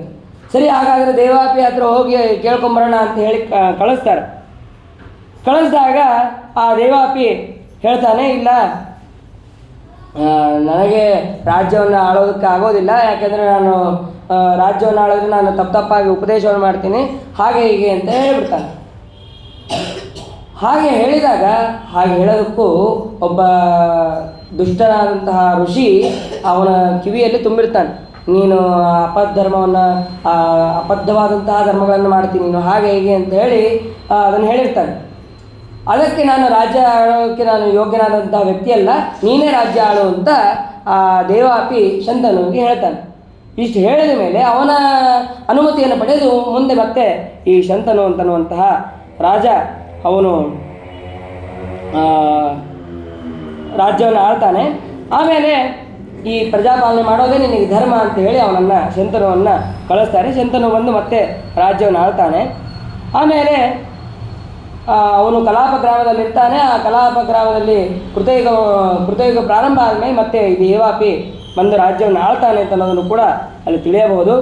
ಆಮೇಲೆ ಈ ಕಡೆ ಆ ಬಾಲಿಕನಿಂದ ಸೋಮದತ್ತ, ಅವನಿಂದ ಭೂರಿಶ್ರವ ಮತ್ತು ಶಲ ಅಂತನ್ನುವಂತಹ ಮಕ್ಕಳಾಗ್ತಾರೆ. ಆಮೇಲೆ ಈ ಶಂತನುವಿನಿಂದ ಗಂಗಾದೇವಿಯಲ್ಲಿ ಭೀಷ್ಮ ಅಂತನವನು ಹುಟ್ಟುತ್ತಾನೆ. ಆ ಭೀಷ್ಮ ಭಾರೀ ಬಲಿಷ್ಠಶಾಲಿ. ಆ ಭೀಷ್ಮಾಚಾರ್ಯರ ವರ್ಣನೆ ಇಲ್ಲಿ ಸಂಕ್ಷೇಪವಾಗಿದೆ, ಬಹಳ ವಿಸ್ತಾರವಾಗಿಲ್ಲ. ಮಹಾಭಾರತದಲ್ಲಿ ಮತ್ತು ಮಹಾಭಾರತ ತಾತ್ಪರ್ಯದಲ್ಲಿ ನಾವು ನೋಡ್ತಾ ಹೋದರೆ ಆ ಭೀಷ್ಮಾಚಾರ್ಯರು ಅವರಷ್ಟು ಅಧ್ಯಯನವನ್ನು ಯಾರೂ ಕೂಡ ಮಾಡೋಕ್ಕೆ ಸಾಧ್ಯ ಇಲ್ಲ. 575 ವರ್ಷಗಳ ಕಾಲ ಅವರು ಅಧ್ಯಯನ ಮಾಡ್ತಾರೆ. ಅದರಲ್ಲಿ 325 ವರ್ಷ ಪೂರ್ಣ ತತ್ವಶಾಸ್ತ್ರದ ಬಗ್ಗೆನೇ ಅಧ್ಯಯನ ಮಾಡ್ತಾರೆ. ಮೊದಲು ಶಂತನುವಿನಿಂದ ಗಂಗಾದೇವಿಯಲ್ಲಿ ಮಗು ಹುಟ್ಟುತ್ತಾರೆ. ಹುಟ್ಟಿದ ತಕ್ಷಣ ಭೀಷ್ಮಾಚಾರ್ಯನ ಮಗು ಹುಟ್ಟಿದ ತಕ್ಷಣ ಅವಳು ಕರ್ಕೊಂಡು ಹೋಗ್ಬಿಡ್ತಾಳೆ. ಗಂಗಾದೇವಿ ಕರ್ಕೊಂಡೋಗಿ ಅಲ್ಲಿ ಪರಶುರಾಮ ದೇವರ ಹತ್ರ ಅಧ್ಯಯನ ಮಾಡೋಕ್ಕೆ ಅಂತ ಬಿಡ್ತಾರೆ. ಅಲ್ಲಿ ಮೊದಲು 125 ವರ್ಷ ಅಧ್ಯಯನ ಮಾಡಿರ್ತಾರೆ ಅವರು. ಅದರಲ್ಲಿ 50 ವರ್ಷ ತತ್ವಶಾಸ್ತ್ರಗಳು, ಆಮೇಲೆ ಎಲ್ಲ ರೀತಿಯಾದಂತಹ ಅಸ್ತ್ರಗಳನ್ನು ಅವರು ಕಲಿತಿರ್ತಾರೆ. ಇಷ್ಟಾದ ಮೇಲೆ ಅವ್ರಿಗೆ ಸಮಾಧಾನ ಆಗಿರೋದಿಲ್ಲ. ಒಂದು ಸ್ವಲ್ಪ ವರ್ಷಗಳಾದ ಮೇಲೆ ಭೀಷ್ಮಾಚಾರ್ಯನ ಶಂತನು ಹತ್ರ ಬಿಡ್ತಾರೆ. ಶಂತನು ಹತ್ರ ಬಿಟ್ಟ ಮೇಲೆ ಮತ್ತೆ ಅವರು ಭೀಷ್ಮಾಚಾರ್ಯ ನಂಗೆ ಓದಿ ತೃಪ್ತಿಯಾಗಿಲ್ಲ ಅಂತೇಳಿ ಮತ್ತೆ ಅಧ್ಯಯನ ಮಾಡೋಕ್ಕೆ ಅಂತ ಹೋಗ್ತಾರೆ ಪರಶುರಾಮ ದೇವ್ರ ಹತ್ರನೇ. ಪರಶುರಾಮ ದೇವ್ರ ಹತ್ರ ಹೋಗಿ ಅಲ್ಲಿ ಇನ್ನು ಅನೇಕ ವರ್ಷಗಳ ಕಾಲ ಅಧ್ಯಯನ ಮಾಡ್ತಾರೆ. ಆಮೇಲೆ ಮತ್ತೆ ಅಸ್ತ್ರಶಸ್ತ್ರಗಳನ್ನು ಅಧ್ಯಯನ ಮಾಡಿಕೊಂಡು ಆಮೇಲೆ ಮತ್ತೆ ಶಂತನುವಿನ ಹತ್ರ ಬರ್ತಾರೆ. ಹೀಗೆ ಆ ಭೀಷ್ಮಾಚಾರ್ಯರ ಮಹಿಮೆ. ಆಮೇಲೆ ಆ ಭೀಷ್ಮಾಚಾರ್ಯರ ಅವರು ನಾನು ರಾಜ್ಯವನ್ನು ಆಳೋದಿಲ್ಲ ಅಂತ ಅವರು ಮಾತನ್ನು ಕೊಟ್ಟಿದ್ದಕ್ಕೆ ರಾಜ್ಯವನ್ನು ಆಳೋದಿಲ್ಲ. ಆಮೇಲೆ ಶಂತನು ಮತ್ತೆ ಸತ್ಯವತಿ ಅಂತನ್ನುವಂತಹ ಕನ್ಯೆಯನ್ನು ಮದುವೆಯಾಗಿ ಅಲ್ಲಿ ವಿಚಿತ್ರ ವೀರ್ಯ ಚಿತ್ರಾಂಗದ ಅಂತನ್ನುವಂತಹ ಮಕ್ಕಳನ್ನು ಪಡಿತಾರೆ. ಆಮೇಲೆ ಈ ಚಿತ್ರಾಂಗದ ಅಂತನ್ನುವಂತಹ ಹೆಸರಿನ ಗಂಧರ್ವನಿಂದ ಅವನು ಮರಣವನ್ನು ಹೊಂದ್ತಾನೆ. ಅದಾದ ಮೇಲೆ ವಿಚಿತ್ರ ವೀರ್ಯ ಅವನು ಕೂಡ ಮರಣವನ್ನು ಹೊಂದ್ತಾನೆ. ಆವಾಗ ವಿಚಿತ್ರ ವೀರ್ಯನಿಗೆ ಅಂಬಾಲಿಕಾ ಅವರನ್ನು ತಂದು ಭೀಷ್ಮಾಚಾರ್ಯರೇ ತಂದು ಮದುವೆಯನ್ನು ಮಾಡ್ತಾರೆ. ಅಲ್ಲಿದ್ದಂತಹ ಅಂಬೆ ಅವಳು ಮುಂದೆ ದೇಹವನ್ನು ಬಿಟ್ಟು ಶಿಖಂಡಿನಿ ಆಗ್ತಾಳೆ. ಈ ಕಡೆ ಈ ಅಂಬಿಕಾ ಮತ್ತು ಅಂಬಾಲಿಕಾ ಅವರ ಜೊತೆಗೆ ವಿಚಿತ್ರ ವೀರ್ಯ ಸಂಘ ಮಾಡೋದಕ್ಕಾಗೋದಿಲ್ಲ. ನಿಯೋಗ ಪದ್ಧತಿಯಿಂದ ವೇದವ್ಯಾಸ ದೇವರು ಬಂದು ಅನುಗ್ರಹವನ್ನು ಮಾಡಿ ಅಲ್ಲಿ ಧೃತರಾಷ್ಟ್ರ ಮತ್ತು ಪಾಂಡು ಮತ್ತು ಆ ಅಂಬಾಲಿಕನ ಅಂಬಿಕೆಯ ದಾಸಿಯಿಂದ ವಿದುರ ಅಂತನವರು ಅಲ್ಲಿ ಅವತಾರವನ್ನು ಮಾಡ್ತಾರೆ. ಆಮೇಲೆ ಇದಾದ ಮೇಲೆ ಈ ಸತ್ಯವತಿಯಲ್ಲೇ ಯಾವ ಸತ್ಯವತಿ ಅಂತಿದ್ದಾಳೋ ಆ ಸತ್ಯವತಿಯಲ್ಲೇ ವೇದವ್ಯಾಸ ದೇವರು ಮೊದಲು ಹುಟ್ಟಿರ್ತಾರೆ. ಆ ವೇದವ್ಯಾಸ ದೇವರು ಹುಟ್ಟಿದ ಮೇಲೆ ನನಗೆ ಯಾವಾಗಲೂ ಕನ್ಯಾತ್ವ ಅಂತ ಅನ್ನೋದು ಇರಬೇಕು ಅಂತ ಅನ್ನೋದು ಆ ಸತ್ಯವತಿ ವರವನ್ನು ಪಡೆದಿರ್ತಾಳೆ. ಹಾಗಾಗಿ ಈ ಸತ್ಯವತಿ ಮತ್ತೆ ಇಲ್ಲಿ ವಿಚಿತ್ರ ವೀರ್ಯನ ಶಂತನವನ್ನು ಮದುವೆ ಆಗಿರ್ತಾನೆ ಅಂತ ಅನ್ನೋದನ್ನು ಇಲ್ಲಿ ತಿಳಿಯಬಹುದು. ಆ ವೇದವ್ಯಾಸ ದೇವರಿಂದ ಹುಟ್ಟಿದವರೇ ಶುಕಾಚಾರ್ಯರೇ ಎಲ್ಲ ರೀತಿಯಿಂದ ಉಪದೇಶವನ್ನು ಭಾಗವತಾದಿ ಶ್ರವಣಗಳನ್ನು ಉಪದೇಶ ಮಾಡಿದರು ಅಂತನ್ನುವಂಥ ವಿಷಯವನ್ನು ಕೂಡ ಇಲ್ಲಿ ತಿಳಿಸ್ತಾರೆ. ಆಮೇಲೆ ಅಲ್ಲಿ ಧೃತರಾಷ್ಟ್ರನಲ್ಲಿ 100 ಜನ ದುರ್ಯೋಧನಾದಿಗಳು ಹುಟ್ಟುತ್ತಾರೆ. ಕೊನೆಗೆ ಹೆಣ್ಣು ಮಗಳು ಅವಳು ದುಶ್ಶಲ ಅಂತ ಅಲ್ಲಿ ಹುಟ್ಟುತ್ತಾಳೆ. ಈ ಪಾಂಡುರಾಜನ ಪತ್ನಿಯಾದಂತಹ ಕುಂತಿ, ಆ ಕುಂತಿಯಲ್ಲಿ ಅವಳು ಕುಂತಿ ಭೋಜನಿಂದ ಸಾಕಿದ ಮಗಳಿಂದ ಅವನು ಅಲ್ಲಿ ಧರ್ಮರಾಜ, ಭೀಮಸೇನ, ಅರ್ಜುನ, ನಕುಲ ಮಾತೆಯಿಂದ ನಕುಲ ಸಹದೇವ ಅಂತ ಹೇಳಿ ಮಕ್ಕಳಾಗ್ತಾರೆ. ಅದಾದ ಮೇಲೆ ಭೀಮಸೇನ ದೇವರಿಂದ ಮತ್ತು ಅವರ ವಂಶವೂ ಕೂಡ ಅಲ್ಲಿ ಹೇಳ್ತಾರೆ. ಯುಧಿಷ್ಠಿರದಿಂದ ಪ್ರತಿವಿಂಧ್ಯ, ಭೀಮಸೇನ ದೇವರಿಂದ ಶ್ರುತಸೇನ, ಅರ್ಜುನನಿಂದ ಶ್ರುತಕೀರ್ತಿ, ಆಮೇಲೆ ನಕುಲನಿಂದ ಶತಾನೀಕ ಮತ್ತು ಸಹದೇವನಿಂದ ಶ್ರುತಕರ್ಮ ಅಂತನ್ನುವಂತಹ ಮಕ್ಕಳಾಗ್ತಾರೆ. ಮತ್ತು ಬೇರೆ ಬೇರೆ ಮಕ್ಕಳು ಕೂಡ ಅವರಿಗೆ ಇರ್ತಾರೆ. ಈ ಅರ್ಜುನನ ಮಡದಿಯಾದಂತಹ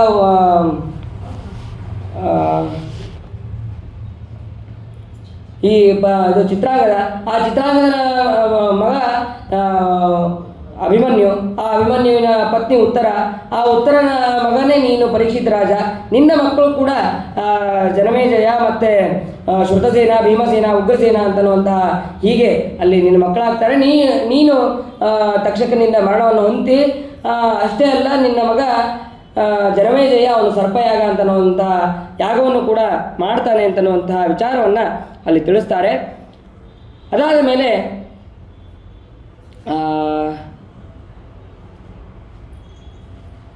ಹೀಗೆ ಅನೇಕ ರಾಜರುಗಳನ್ನು ಅಲ್ಲಿ ಹೇಳ್ತಾರೆ. ಈ ನಿನ್ನ ವಂಶದಲ್ಲಿ ಕೊನೆಯದಾದಂತಹ ರಾಜ ಯಾರು ಅಂತಂದರೆ ಕ್ಷೇಮಕ. ಆ ಕ್ಷೇಮಕ ಒಂದು 1000 ವರ್ಷಗಳ ಕಾಲ ಈ ಪಾಂಡವರ ವಂಶ ಅಂತ ಅನ್ನೋದು ಅಲ್ಲಿ ತನಕ ಇರುತ್ತೆ. ಮುಂದೆ ಆ ಕ್ಷೇಮಕ ರಾಜನಿಂದ ಈ ವಂಶ ಅಂತ ಅನ್ನೋದು ಮುಕ್ತಾಯ ಆಗತ್ತೆ ಅಂತ ಅನ್ನೋದನ್ನು ಇಲ್ಲಿ ತಿಳಿಸ್ತಾರೆ. ಇದಾದ ಮೇಲೆ ಯಯಾತಿಯ ಇನ್ನೊಬ್ಬ ಮಗ ಅನು ಅಂತನ್ನುವಂತಹ ರಾಜ, ಆ ಅನುವನ ವಂಶವನ್ನು ಹೇಳ್ತಾರೆ. ಅವನ ಅಲ್ಲಿ ಆ ವಂಶದಲ್ಲಿ ಬಂದಂತಹ ಬಲಿರಾಜ ಅಂತ, ಅವನ ಪತ್ನಿಯಲ್ಲಿ ದೀರ್ಘತಮ ಅಂತನ್ನುವಂತಹ ಒಬ್ಬ ಋಷಿಯಿಂದ ಅಂಗ, ವಂಗ, ಕಲಿಂಗ, ಆಮೇಲೆ ಸೂಕ್ಷ್ಮ, ಪುಂಡ್ರ ಅಂತನ್ನುವಂತಹ ಆಂಧ್ರ ಅಂತನ್ನುವಂತಹ 6 ಜನ ಮಕ್ಕಳಾಗ್ತಾರೆ. ಅವರು ಪೂರ್ವ ದಿಕ್ಕಿನಲ್ಲಿ ತಮ್ಮ ತಮ್ಮ ಹೆಸರುಗಳಿಂದ ಕರೆಸಿಕೊಳ್ಳುವಂತಹ ರಾಜ್ಯದಲ್ಲಿ ಅವರು ಅಲ್ಲಿ ಹೋಗ್ತಾರೆ, ಅಲ್ಲಿ ರಾಜ್ಯವನ್ನು ಆಳ್ತಾರೆ. ಆಮೇಲೆ ಅಂಗನ ಕುಲದಲ್ಲಿ ಬಂದಂತಹ ಮಿತ್ರರಥ ದಶರಥ, ದಶರಥನ ಮಿತ್ರ ಅವನಿಗೆ ರೋಮಪಾದ ಮತ್ತು ಅಂತನ್ನುವಂತಹ ಹೆಸರು ಕೂಡ ಇರುತ್ತೆ. ಆದರೆ ಅವನಿಗೆ ಮಕ್ಕಳಾಗಿರೋದಿಲ್ಲ.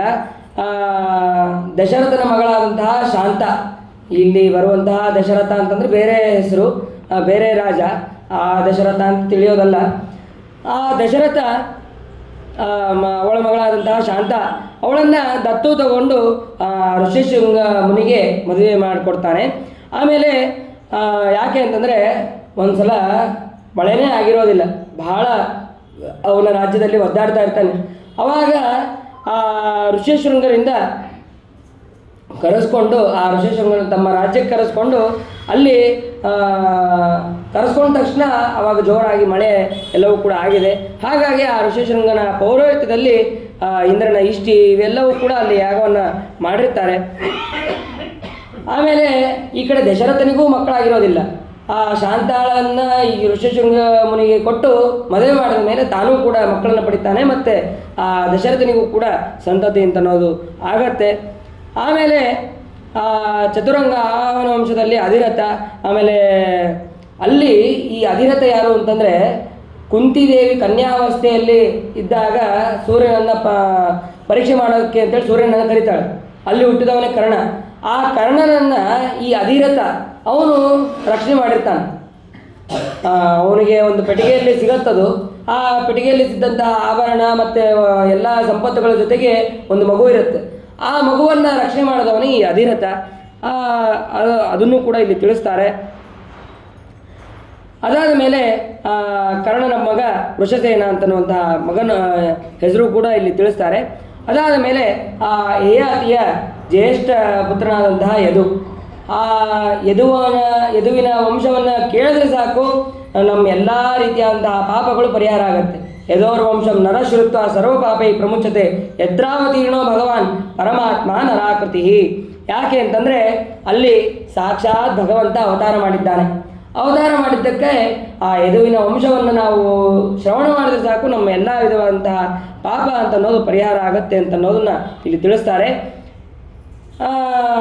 ಆ ಯದುವಿನ ಮಗನಾದಂತಹ ಸಹಸ್ರಜಿತ ವಂಶದಲ್ಲಿ ಬಂದವನೇ ಕಾರ್ತವೀರ್ಯಾರ್ಜುನ. ಅವನು ದತ್ತಾತ್ರೇಯ ರೂಪಿಯಾದಂತಹ ಪರಮಾತ್ಮನ ಹತ್ತಿರ ವಿಶೇಷವಾಗಿ ಅಧ್ಯಯನವನ್ನು ಮಾಡಿ ಯೋಗವನ್ನು ತಿಳಿದಿರ್ತಾನೆ.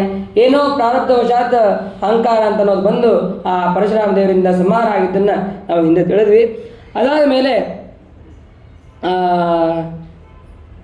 ಆ ಕಾರ್ತಿವೀರ್ಯಾರ್ಜುನನ ಅನೇಕ ಜನ ಮಕ್ಕಳಾಗಿರ್ತಾರೆ. ಅದರಲ್ಲಿ ಜಯಧ್ವಜ, ಶೂರಸೇನ, ಋಷಭ ಮತ್ತು ಮಧು, ಊರ್ಜಿತ ಇವರೇ 5 ಮಂದಿ ಪ್ರಧಾನರಾದವರು ಅಂತ ಅನ್ನೋದನ್ನು ಅಲ್ಲಿ ತಿಳಿಸ್ತಾರೆ.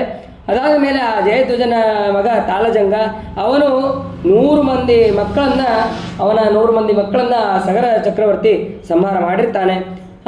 ಮಧುವಿಗೂ ಕೂಡ 100 ಮಂದಿ ಮಕ್ಕಳು. ಅವರಲ್ಲಿ ಜ್ಯೇಷ್ಠನಾದವನೇ ವೃಷ್ಣಿ. ಮಧುವಿನಿಂದಲೂ ಮತ್ತು ಈ ವೃಷ್ಣಿಯಿಂದಲೂ ವಂಶ ಬೆಳೆದಿದ್ದರಿಂದ ಇದಕ್ಕೆ ವೃಷ್ಣಿ ವಂಶ ಅಂತಲೂ ಕರೀತಾರೆ, ಮತ್ತು ಮಾಧವ ವಂಶ ಅಂತಲೂ ಕರೀತಾರೆ, ಮತ್ತು ಯಾದವರು ಅಂತಲೂ ಕೂಡ ಕರೀತಾರೆ ಅಂತ ಅನ್ನೋದನ್ನು ಇಲ್ಲಿ ತಿಳಿಯಬಹುದು. ಆಮೇಲೆ ಆ ಯದುಪುತ್ರನಾದಂತಹ ಕ್ರೋಷ್ಟು, ಅವನ ವಂಶದಲ್ಲಿ ಚಿತ್ರರಥನಿಂದ ಶಶಬಿಂದು, ಆ ಶಶುವಿನಿಂದ ಮಹಾಭೋಜ. ಅವನಿಗೆ ಇನ್ನೊಂದು ಹೆಸರೇ ಮಹಾಯೋಗಿ ಅಂತಲೂ ಕರೀತಾ ಇರ್ತಾರೆ. ಅವನು 14 ಮಹಾರತ್ನಗಳನ್ನು ಹೊಂದಿದಂತಹ ಚಕ್ರವರ್ತಿ ಆಗಿರ್ತಾನೆ. ಅವನಿಗೆ 10,000 ಜನ ಪತ್ನಿಯರಿರ್ತಾರೆ. ಅವರಲ್ಲಿ ಪ್ರತಿಯೊಬ್ಬರಲ್ಲಿ 1,00,000 ಮಂದಿ ಅಂತ ಒಂದು 100 ಕೋಟಿ ಮಕ್ಕಳನ್ನು ಅವನು ಪಡೆದಿರ್ತಾನೆ. ಅವರಲ್ಲಿ 6 ಜನ ಮಾತ್ರ ಪ್ರಧಾನರು. ಅವರೊಳಗೆ ಈ ಪೃಥುಶ್ರವ ಅಂತನ್ನುವಂಥ ಒಬ್ಬ ಮಗ, ಅವರ ವಂಶದಲ್ಲಿ ಬಂದವನೇ ಜಾಮಗ ಅಂತ. ಈ ಜಾಮಗ ಅವನಿಗೆ ಮದುವೆ ಆಗಿರುತ್ತೆ. ಶೈಬ್ಯ ಅಂತನ್ನುವಂತಹ ಪತ್ನಿ ಮದುವೆ ಆಗಿರುತ್ತೆ. ಆದರೆ ಏನಾದರೂ ಮಕ್ಕಳಾಗಿರೋದಿಲ್ಲ. ಒಂದು ಸಲ ಬೇಟೆಗೆ ಅಂತ ಹೋದಾಗ ಅಲ್ಲಿ ಒಬ್ಬ ಸುಂದರವಾದಂತಹ ಸ್ತ್ರೀಯನ್ನು ನೋಡ್ತಾನೆ. ಸ್ತ್ರೀಯನ್ನು ನೋಡಿ ಅವನನ್ನು ಮದುವೆ ಆಗಬೇಕು ಅಂತ ಕರೆದುಕೊಂಡು ಬರ್ತಾನೆ. ಆದರೆ ಈ ಜಾಮಗ ಹೆಂಡತಿಗೆ ಬಹಳ ಭಯಭೀತನಾಗಿರ್ತಾನೆ. ಏನು ಹೇಳಿದ್ರು ಹೆಂಡತಿಯ ಮಾತನ್ನೇ ಕೇಳೋದು ಅಂತನ್ನುವಷ್ಟು ಅವನು ಭಯಭೀತನಾಗಿರ್ತಾನೆ. ಹಾಗೆ ಆ ಒಬ್ಬ ಕನ್ಯೆಯನ್ನು ಕರೆದುಕೊಂಡು ಬರ್ತಾನೆ. ಕರೆದುಕೊಂಡು ಬಂದ ತಕ್ಷಣ ಯಾಕೆ ಕರ್ಕೊಂಬಂದಿ ಇವಳನ್ನ, ಯಾರಿಗೋ ಕರ್ಕೊಂಬಂದಿ ಅಂತ ಜೋರಾಗಿ ಗಬರಿಸ್ತಾಳೆ. ಅವಾಗ ಕೇಳಿದಾಗ ಇಲ್ಲ, ಇವಳನ್ನು ನನ್ನ ಸೊಸೆಯಾಗಿ ಮಾಡ್ಕೊಳ್ಳೋದಕ್ಕೆ ಕರ್ಕೊಂಬಂದಿದ್ದೀನಿ ಅಂತ ಹೆದರಿಕೆಯಿಂದ ಹೇಳ್ತಾನೆ. ಅವನ ಅಪಹಾಸ್ಯವನ್ನು ನೋಡಿ ನಕ್ಕಿ ದೇವತೆಗಳು, ವಿಶ್ವದೇವತೆಗಳು ತಥಾಸ್ತು ಇವನಿಗೆ ಹಿಂಗಾದರೂ ಮಕ್ಕಳಾಗಲಿ ಅಂತ ಹೇಳಿ ಆ ಮಗಳನ್ನು ತನ್ನ ಮಗನಿಗೆ ಅವನು ಕೊಟ್ಟು ಮದುವೆಯನ್ನು ಮಾಡ್ತಾನೆ ಅಂತನ್ನುವಂತಹ ಕಥೆಯನ್ನು ಕೂಡ ಇಲ್ಲಿ ತಿಳಿಯಬಹುದು. ಆಮೇಲೆ ಅದೇ ವಂಶದಲ್ಲಿ ವಿದರ್ಭ, ಆ ವಿದರ್ಭನಿಗೆ ಕುಶ, ಕ್ರಥ, ಆಮೇಲೆ ರೋಮಪಾದ ಅಂತನ್ನುವಂತಹ 3 ಜನ ಮಕ್ಕಳಾಗ್ತಾರೆ. ಆ ರೋಮಪಾದನಿಂದ ಬಬ್ರುವಿನಿಂದ ಕೃತಿಯಿಂದ ಉಷಿಕನಿಂದ ಚೇದಿ ಅಂತನ್ನುವಂತಹ ಮಗ ಹುಡ್ತಾನೆ. ಆ ಚೇದಿಯಿಂದನೇ ಶಿಶುಪಾಲ ಮುಂತಾದವರು ಅಲ್ಲಿ ಹುಡ್ತಾರೆ. ಆ ಕ್ರತನ ವಂಶದಲ್ಲಿ ಆಯುವಿನಿಂದ ಸಾತ್ವತ ಅಂತನ್ನುವಂತಹ ಮಗ ಹುಡ್ತಾನೆ. ಆಮೇಲೆ ಸಾತ್ವತನಿಂದ ಭಜಮಾನ, ಭಜಿ, ದಿವ್ಯ, ವೃಷ್ಣಿ, ದೇವಾವೃತ, ಅಂಧಕ, ಮಹಾಭೋಜ ಅಂತನ್ನುವಂತಹ ಮಕ್ಕಳು ಅಲ್ಲಿ ಆಗ್ತಾರೆ. ಅದಾದ ಮೇಲೆ ಅವರು ಕೂಡ ಮಹಾಜ್ಞಾನಿಗಳು.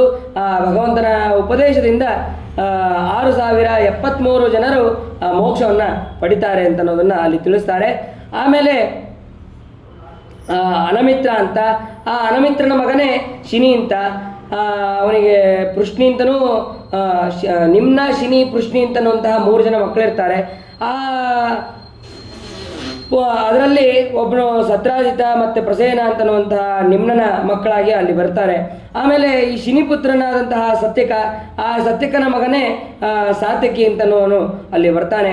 ಅವನ ಹೆಸರು ಮತ್ತು ಯೂದಾನ ಅಂತಲೂ ಕರೀತಾರೆ. ಆಮೇಲೆ ಪೃಷ್ಣಿಯ ಮಕ್ಕಳು ಶ್ವಫಲ್ಕ ಅಂತ, ಆ ಶ್ವಫಲ್ಕ ಮತ್ತು ಚಿತ್ರರಥ. ಆ ಶ್ವಫಲ್ಕನಿಂದ ಗಾಂಧಿನಿಯಲ್ಲಿ ಅಕ್ರೂರ ಮೊದಲಾದಂತಹ 13 ಜನ ಮಕ್ಕಳಲ್ಲಿ ಆಗ್ತಾರೆ. ಆಮೇಲೆ ಒಬ್ಬಳು ಮಗಳು ಸುಚರ ಅಂತನ್ನುವಂತಹ ಮಗಳು ಕೂಡ ಅಲ್ಲಿ ಆಗ್ತಾಳೆ. ಆ ಸಾತ್ವತನ ಮಗ ಅಂಧಕ ಅಂತ.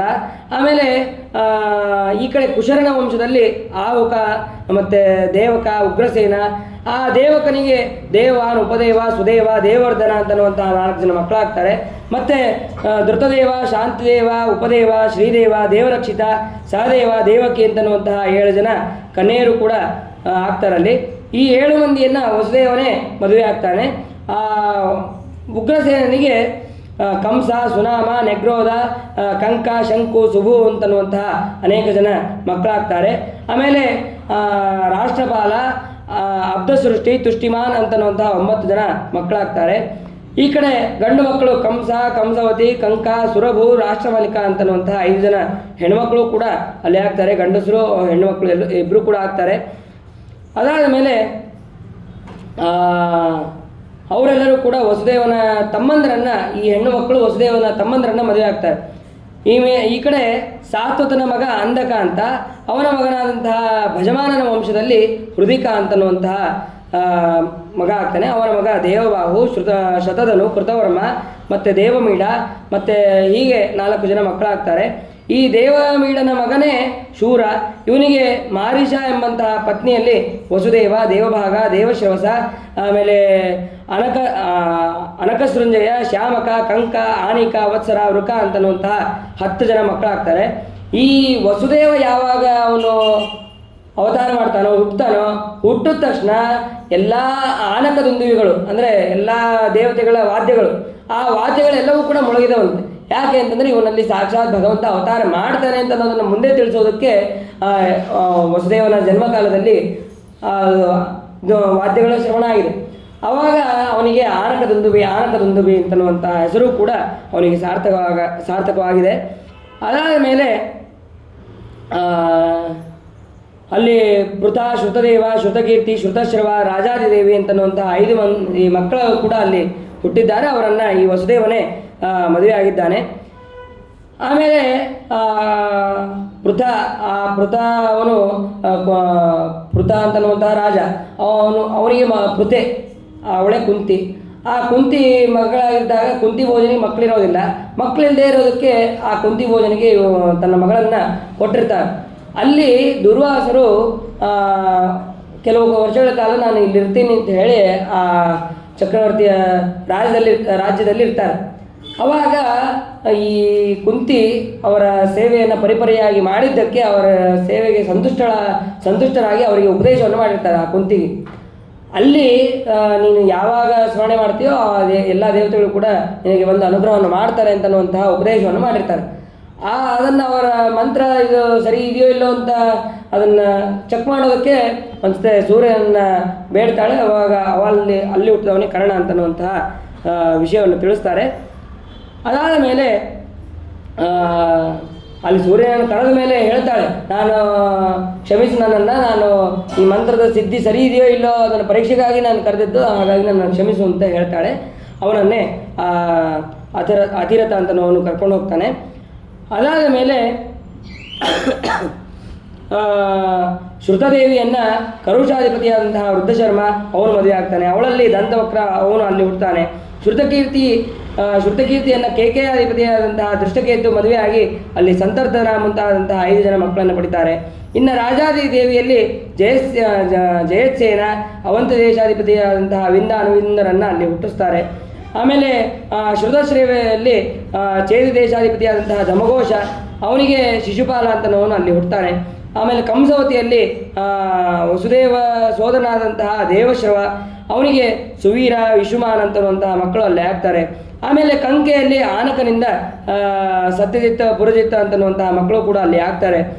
ಹೀಗೆ ಅನೇಕ ಜನರು ಅಲ್ಲಿ ಆಗ್ತಾರೆ. ಆಮೇಲೆ ಈ ವಸುದೇವನಿಂದ ರೋಹಿಣಿಯಲ್ಲಿ ಬಲರಾಮ, ಮತ್ತು ಗದಾ, ಸಾರಣ, ದುರ್ಮದ, ವಿಪುಲ, ಮತ್ತು ಧ್ರುವ, ಪೌರವಿಯಲ್ಲಿ ಸುಭದ್ರ, ಭದ್ರಬಾಹು, ದುರ್ಮದ, ಭದ್ರ, ಭೂತ ಅಂತನ್ನುವಂತಹ ಮಕ್ಕಳು ಅಲ್ಲಿ ಆಗ್ತಾರೆ.